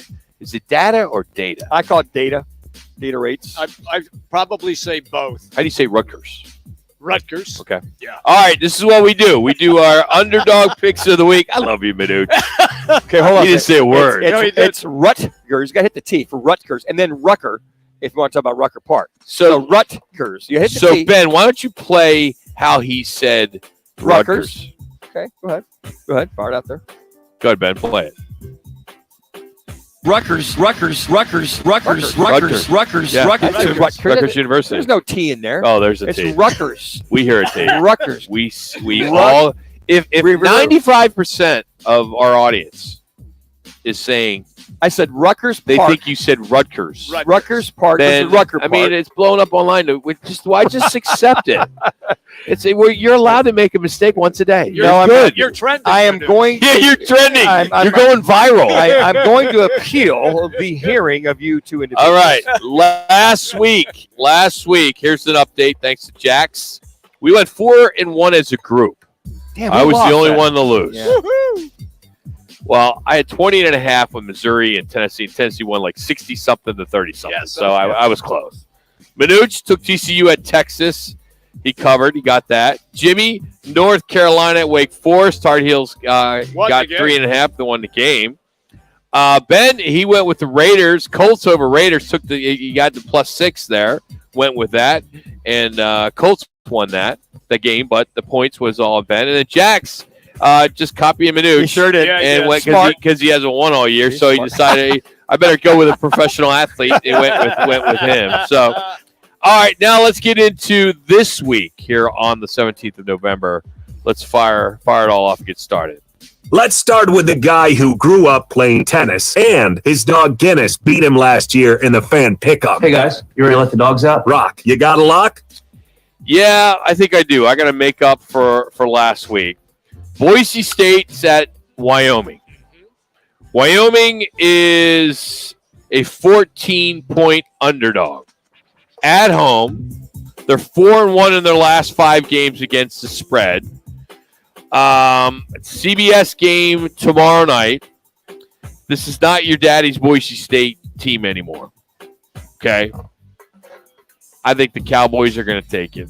I think they're even going to outright win the game. Wow. Because when we published the 14 on my lineup here, Right.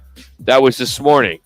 Currently, I'm going by while it was published. Okay. Okay. It's 12.5. Do we have to believe you? It's 12.5. Well, and Dirk Cutter's new OC at Boise State. Been there 4 weeks. Yeah. 5 weeks. Yeah. What's that mean? Well, they've They've won every game. they're on a roll, Rock. They are. But Okay. All right. Okay. I mean, what's my record overall? 8-3. Okay. Thank you. You are the leader. Enough You are said. the leader of the clubhouse. Yeah, thank you. Very good. Manuch, you played the game, so this should be a no-brainer. All my dogs. Give us your dog of the week. Well, the 49ers are an 8-point favorite over the Cardinals in Mexico City. I'm going to go with the Cardinals. I look at this, and the one thing we talked about Jimmy G a little bit earlier, they do score majority of their points in the first half. I think if Colt McCoy at the helm for the Cardinals, or if it's Kyler, I prefer Colt McCoy, that you do have, whether you have Hollywood Brown in the game or not, I like the offense, the Cardinals' offense against this team. I think 8 points this time of year is a lot to give in the National Football League. Basically, it's a neutral field, even though there's 82% of the tickets sold towards San Francisco. I'm going to lean on the Cardinals. Another must-win for this Arizona Cardinals team. I'm going to come out. And for the 49ers. And, well, Yeah, both it of them. is. But if the Cardinals lose this one, they're 1-4 within the division. It'd be very hard for That them. K-State math? Absolutely. All right. I think it's a beatdown. I do too. I think 49ers are going to kill them. That's the way I see it. Okay, I'm ready now. Finally, he's not Jimmy the Greek, but he's been calling the game for over 40 years. What about the dogs? What about the dogs? Jimmy B, what's your underdog pick of the week? Well, I'm also taking Arizona. However, it is a different Arizona than what Manuch is selecting. Because you wanted to copy me. I know you did, just like Jax did last week. No way in hell I would copy I you. wouldn't either. University of Arizona getting 4 points at home, hosting the Wazoo Cougars, and it is a Delora quarterback who says this is personal. So, after coming off the big victory of UCLA for Arizona, I'm going to find out, is this team the team that showed so well in Los Angeles, or are they going to revert back and get blown out at home? So I am going to ride this one with U of A. 4 points. Okay. All right. Ben/Richie. Okay, we're going to ignore that part. The Titans and the Packers play tonight. I usually stay away from Thursday night football games, but I have a new rule. Anytime the Packers are ever favored, take the other team to cover. The Packers are not a very good team. I think what you saw last week is more discrepancy at quarterback. I think the Packers are going to have a huge coaching disadvantage tonight. I think Mike Vrabel is a top 4, top 5 coach in this league. It's going to come down to between those two, and so for that reason, I'll definitely take the Titans to cover 3.5. Like that bet. Like I'm that. all over the Titans as well.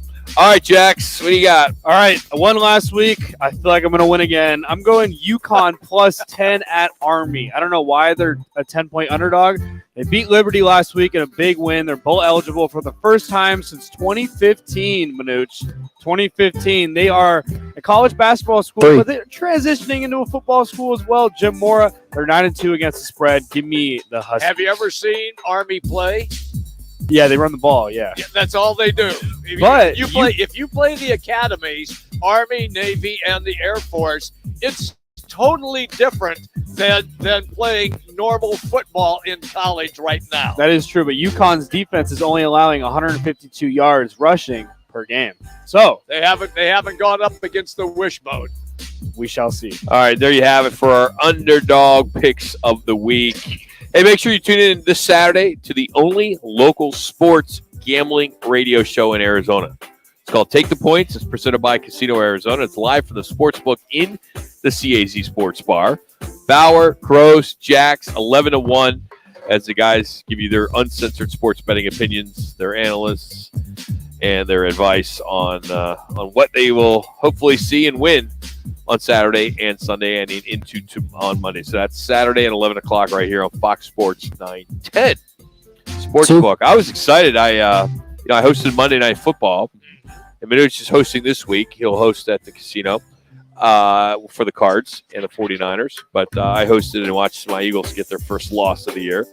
And they get beat up by Fran here at Twin Peaks. She's not a big Eagles fan, so that's all right. But I got my one early bet in. Yeah. And I cleaned up.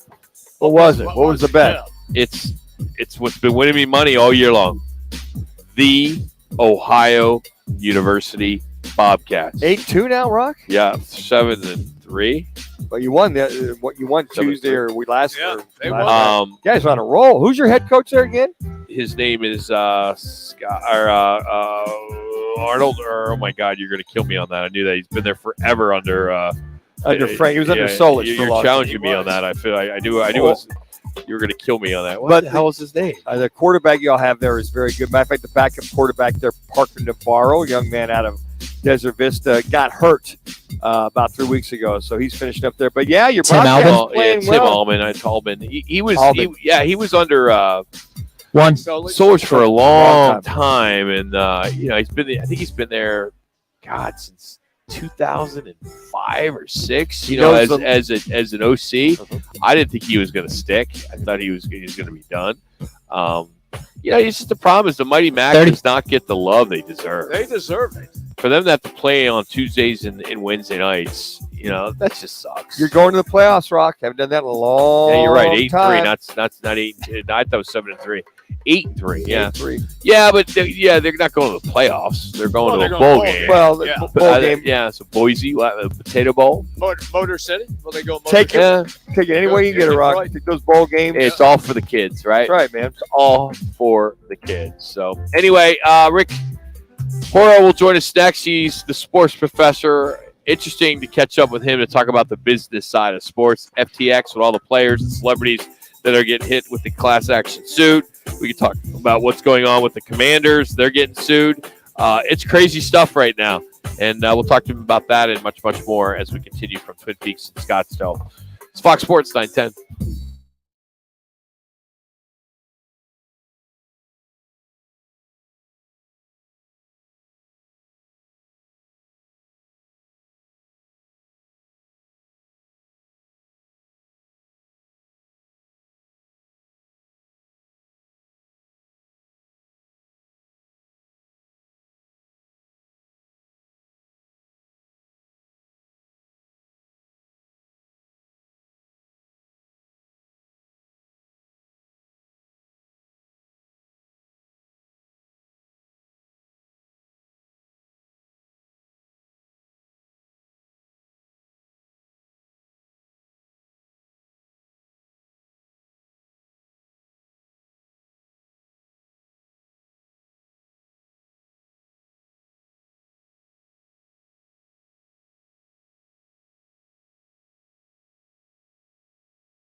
Business of Sports.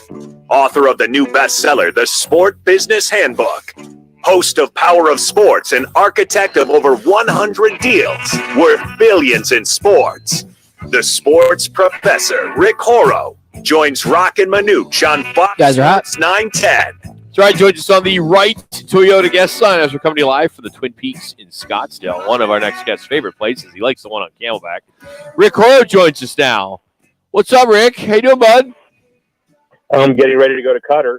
That is huge for me. I'm kind of really excited about doing it and going to the Monday night game against Wales, and then Wednesday, Canada, Belgium, and Friday, big one. U.S. and England. That's Can you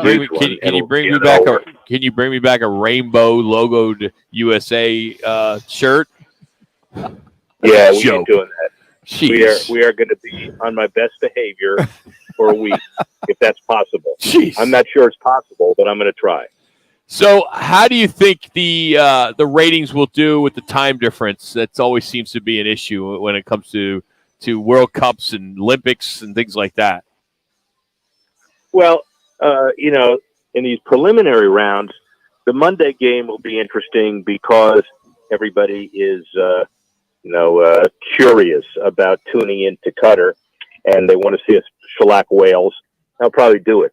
The Friday game may be the biggest rating in the history of U.S. soccer, because what's anybody going to do on Black Friday who's a sports fan, and they've tired of no NFL, and I'm particularly tired of Black Fridays watching Iowa State and Oklahoma State on Fox. That's enough of that. And so this is going to be a big game. It's going to be U.S. England is at 2:00 Eastern, 11 o'clock your time in the morning, 10 o'clock in the evening for us live. And at the end of the day, it's going to be huge. Now, the next week, if we need it, then we play Iran, our friends. And so that'll be intriguing as well. So we're gonna have. Those are going to be good games. Now, for the rest of the universe as it relates to the World Cup, I still think the ratings are going to be really good, but I guess we'll just have to see. Rick Horrow joining us here, the sports professor. Following the FTX's filing for bankruptcy, and an investor files this proposed class action suit, which is on behalf of thousands, if not millions, of customers, and Steph Curry's name's in there, and Tom Brady, and Ohtani, David Ortiz. I mean, the list goes on and on. Do you think something will come out of this? Well, it's a lawyer's dream. What about the filing on behalf of bondholders with the lease that was done in Miami for the Miami Arena, where the naming rights should be going directly to the arena? So that's an issue there too. So when you think about what's going to happen there, and how about, it's not just Ohtani and Brady and Giselle and that whole group, but the idea of Steph Curry. How about Steph Curry website? I'm confused about FTX, but I'm glad, or crypto, but I'm glad I have FTX to explain it to me. How about that? And so I do think there are some real opportunities, candidly, to collect some dollars on all of this. And if I'm a lawyer, I'm not going to get it from FTX, because that money is long gone. Nobody knows where it is. The trustee who took over quickly said that it was the worst situation he's seen in 40 years. And so we'll just have to see how it's all going to turn out. But right now, it doesn't look good for the investors. Well, Rick, when you see this, is it, we talk about culpability, is it forcing somebody to buy, or versus just pitching what you like about the product? Is that where this civil suit will eventually go, or this class action suit will go? That's how they have to prove it. Well, they forced me to buy crypto, versus no, they were just talking about the benefits that they experienced. Which way do you think this thing's going to go? Yeah, but I'm not sure it's either one of those. I don't think anybody is going to win the kind of forcing you to buy lawsuit, but I do think the relying on these guys' good judgment and then making the decision accordingly is one of those arguments that to win on behalf of Steph Curry and Giselle and Otani and Osaka, Yep. the lawyers are going to have to say, yeah, these guys, my client is fine, but nobody should listen to them anyway. They're paid spokespeople. So, what does that do to value of that industry going forward? Well, and to that point, okay, so let's just say they're found guilty or they have to pay out. So for a pitch man or pitch person throughout, moving forward, you know what, guy pitching Campbell Soup. Well, I just found that they got a lot of issues with Campbell Soup. Do people come back and get into that, or is that just getting a little too far-fetched and this is a little more out there? I mean, I guess I'm confused. Pitching the product and then somebody coming back and suing you for pitching the product. No, you're not confused. I think that's the core of the issue. Let's pick an endorser of Campbell Soup. I don't know who. Calais Campbell, I think, did. There you go. Ironically, yeah. and Donovan McNabb, Max Starks. Yeah, all those guys.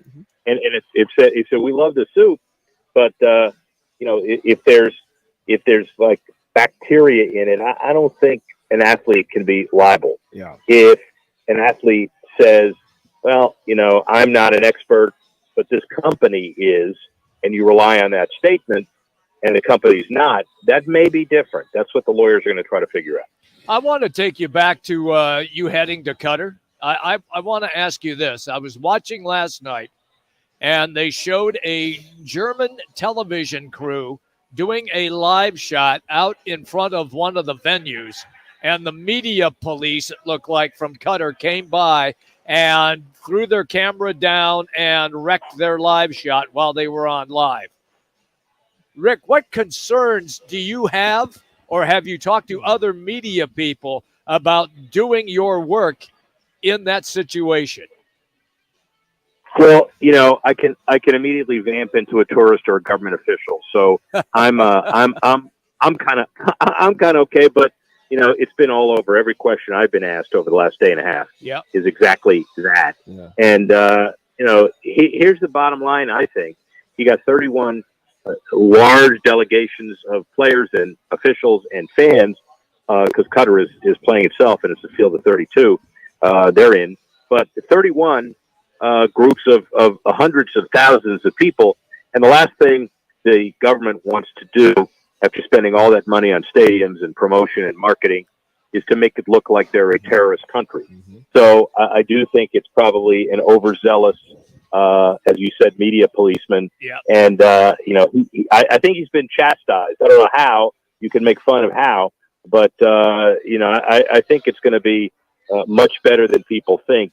And frankly, getting this piece out of the way early, I do think, I'm keeping an open mind that I'm there to enjoy the culture and the football. And, we'll see what happens. And I'm not expecting to be hassled, but I could be wrong.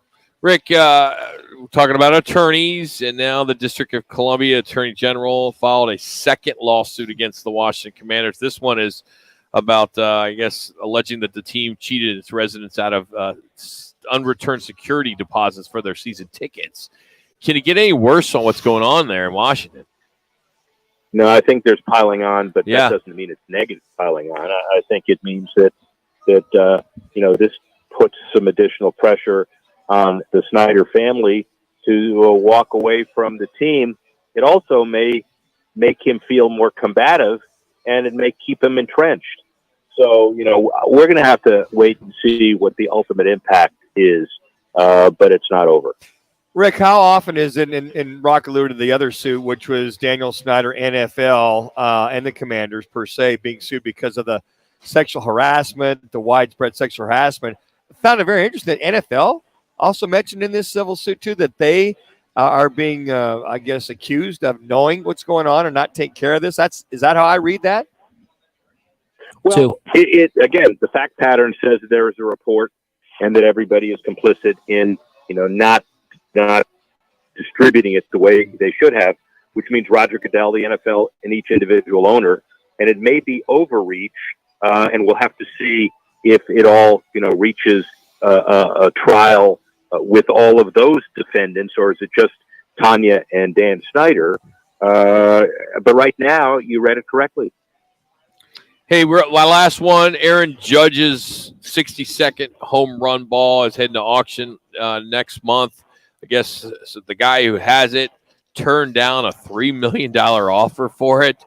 That would you, as his attorney, would you have said? What advice would you give him? Yeah, what advice Take the damn would offer. you have taken your money right out of the gate, or would you say let's let it ride? Depends on how risk averse my client is. If the guy says, "Look, I have no idea," maybe take the money and run. Especially if I get 20% of the money, I'm running right along with them. Absolutely. So I don't.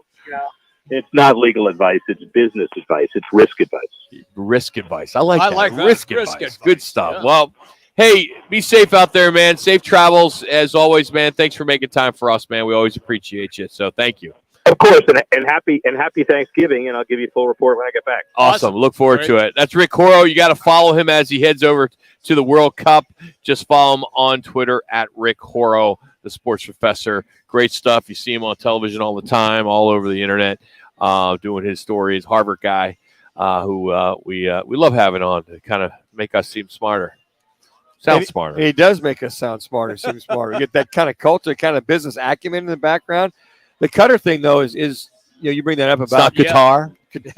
Cutter. With them doing that, it's like, wait a second. Yeah. We didn't come over here to play these games and have that kind of, I'd call it abuse or heavy-handedness, with there. And I hope that doesn't continue.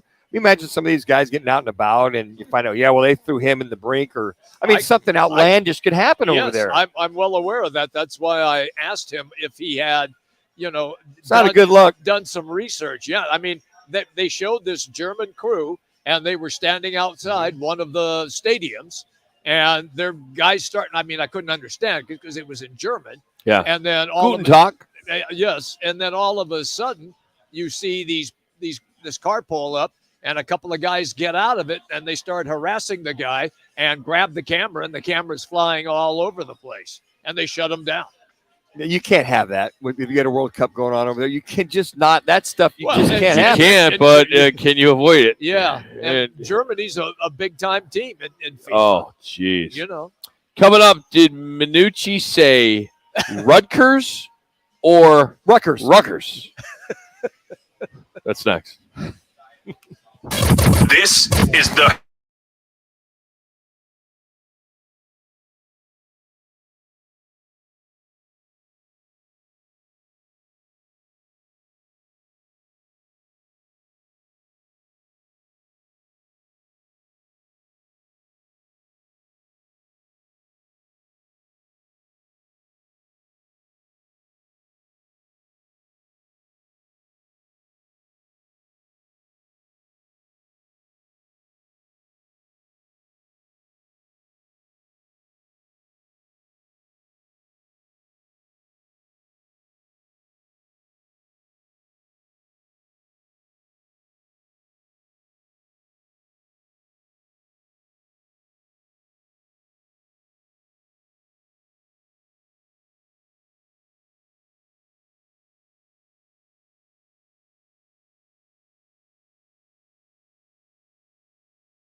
Call of the day.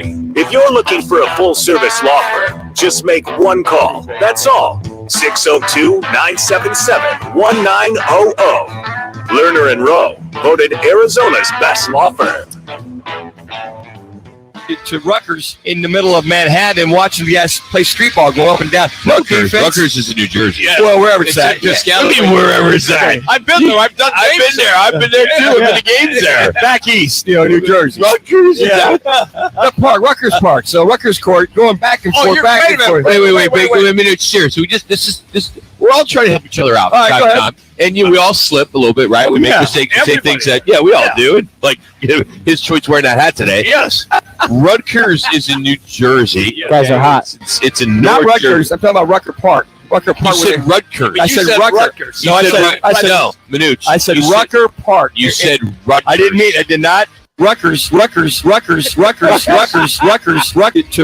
Rutgers in the middle of Manhattan.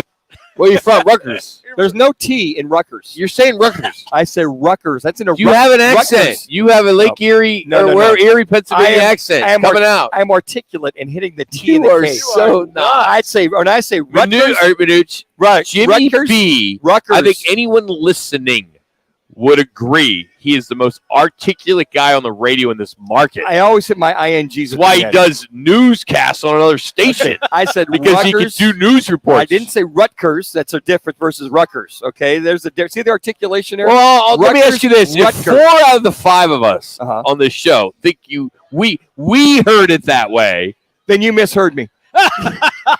You totally misheard me. Rutgers Park or Rucker Park, as I was alluding, and I even said in Manhattan to kind of back that up as well too. Under a pill, I think you guys would lose this one. let's find out what's on TV, and you can turn that up, you can turn it down, you can listen to it any way you want. What's on Tap, powered by 72 Soul. A look at the top sports action tonight on TV. Get our price, a higher price at 72soul.com. Manuch, I just love you, dude. 18 years of dealing with this. I'm glad Jimmy's See what here I to put kind up of with, be in Jimmy? the buffer. You see what I Be put the up with buffer. for crying out loud? Hey, what's on Tap? Brought to you by 72 Soul tonight, Thursday Night Football, of course, here at Twin Peaks. We're at the Scottsdale location today. We'll be back here tomorrow, actually. 6:15, Amazon. If you don't have it, you got to come here and watch it. Packers and Titans. Cribs tonight, guys, on MTV. Dennis Rodman will be on. Oh, boy. Pickled on CBS 5 tonight. 8 celebrity teams competing in a 2-hour pickleball tournament. All right. Big stuff. Sugar Ray's in that. Dirk Bentley. Some big names in that. So who's hosting that? Not some dude. I can't say. So you know why I didn't say it, because I can't stand him. That's why I won't watch it, because he's a freaking idiot. Oh, I love it, Rock. He needs to get his ear fixed. 7 o'clock tonight. Dixie State in Arizona, or don't call me Dixie State. Utah. We're UT. Yeah. Utah's Come Pac-12 on, Network. A little hoops tonight. Utah Tech. Also, Arizona State at Michigan. Well, it's the Brooklyn Classic, at Legends Classic, I believe, in Brooklyn. That game's on ESPN2 at 7 o'clock. And then the Yotes are back at it. Yep. They'll be in Vegas at Bally Sports, Arizona, 8 o'clock on that. So that's what's on Tap, powered every day here on Roc and Manuch with Jimmy B. By the America's leading home selling program, 72 Sold. And everyone knows that the home sales market is getting tougher. Number of sales are down, prices are down, but 72 Sold is still getting top dollar for their customers. Check it out for yourself. They have a solution for today's home seller market. Go to 72sold.com. Get your price, a higher price, 72sold.com. Go ahead, Manuch, you're dying. State 48 Roofing, it's your call question today. Does watching the Cardinals on Hard Knocks change your opinion of them as a team on the field? Now, if you go to @Roc and Manuch on Twitter, you can check out the 2 answers. No, it's all about winning. Or yes, more cohesive. Well, leader in the clubhouse. No, it's all about winning, which I chose. 71.4%. And yes, more cohesive, 28.6%. It's all about the wins. That's what I don't that's all care that how counts. hunky-dory you are, or how cohesive you are. Got to get the wins, and they've got to get the win Monday night in Mexico City. Tomorrow, Sean Salisbury will join us. We'll also catch up with the new executive director and CEO of the Fiesta Bowl, Eric Moses, is going to join us. We're going to kind of go off the rails a little bit and catch up with a gentleman by the name of Peter Moore, a Harvard guy who is part of this. If people love podcasts, he's part of this Halo podcast, pretty big deal. It's going to be about the business side of sports, similar to what we do with Rick Horo. So just to kind of a little bit different, kind of mix it up a little bit. He's got a new book out that I think many of you that love sports or want to be in sports, you should read or must read, or at least listen to it online. But we'll have that, as well as Kevin Rowe get caught up with Thanksgiving and the turkey drive and all that. So a very busy show tomorrow at Twin Peaks. Eric Moses taking over the keys of the Ferrari Rock, pretty much. Pretty much everything. Is everything pretty much set? You've been in there for many years. 30. Yeah, wow, give or take. Almost amazing. 30, yeah.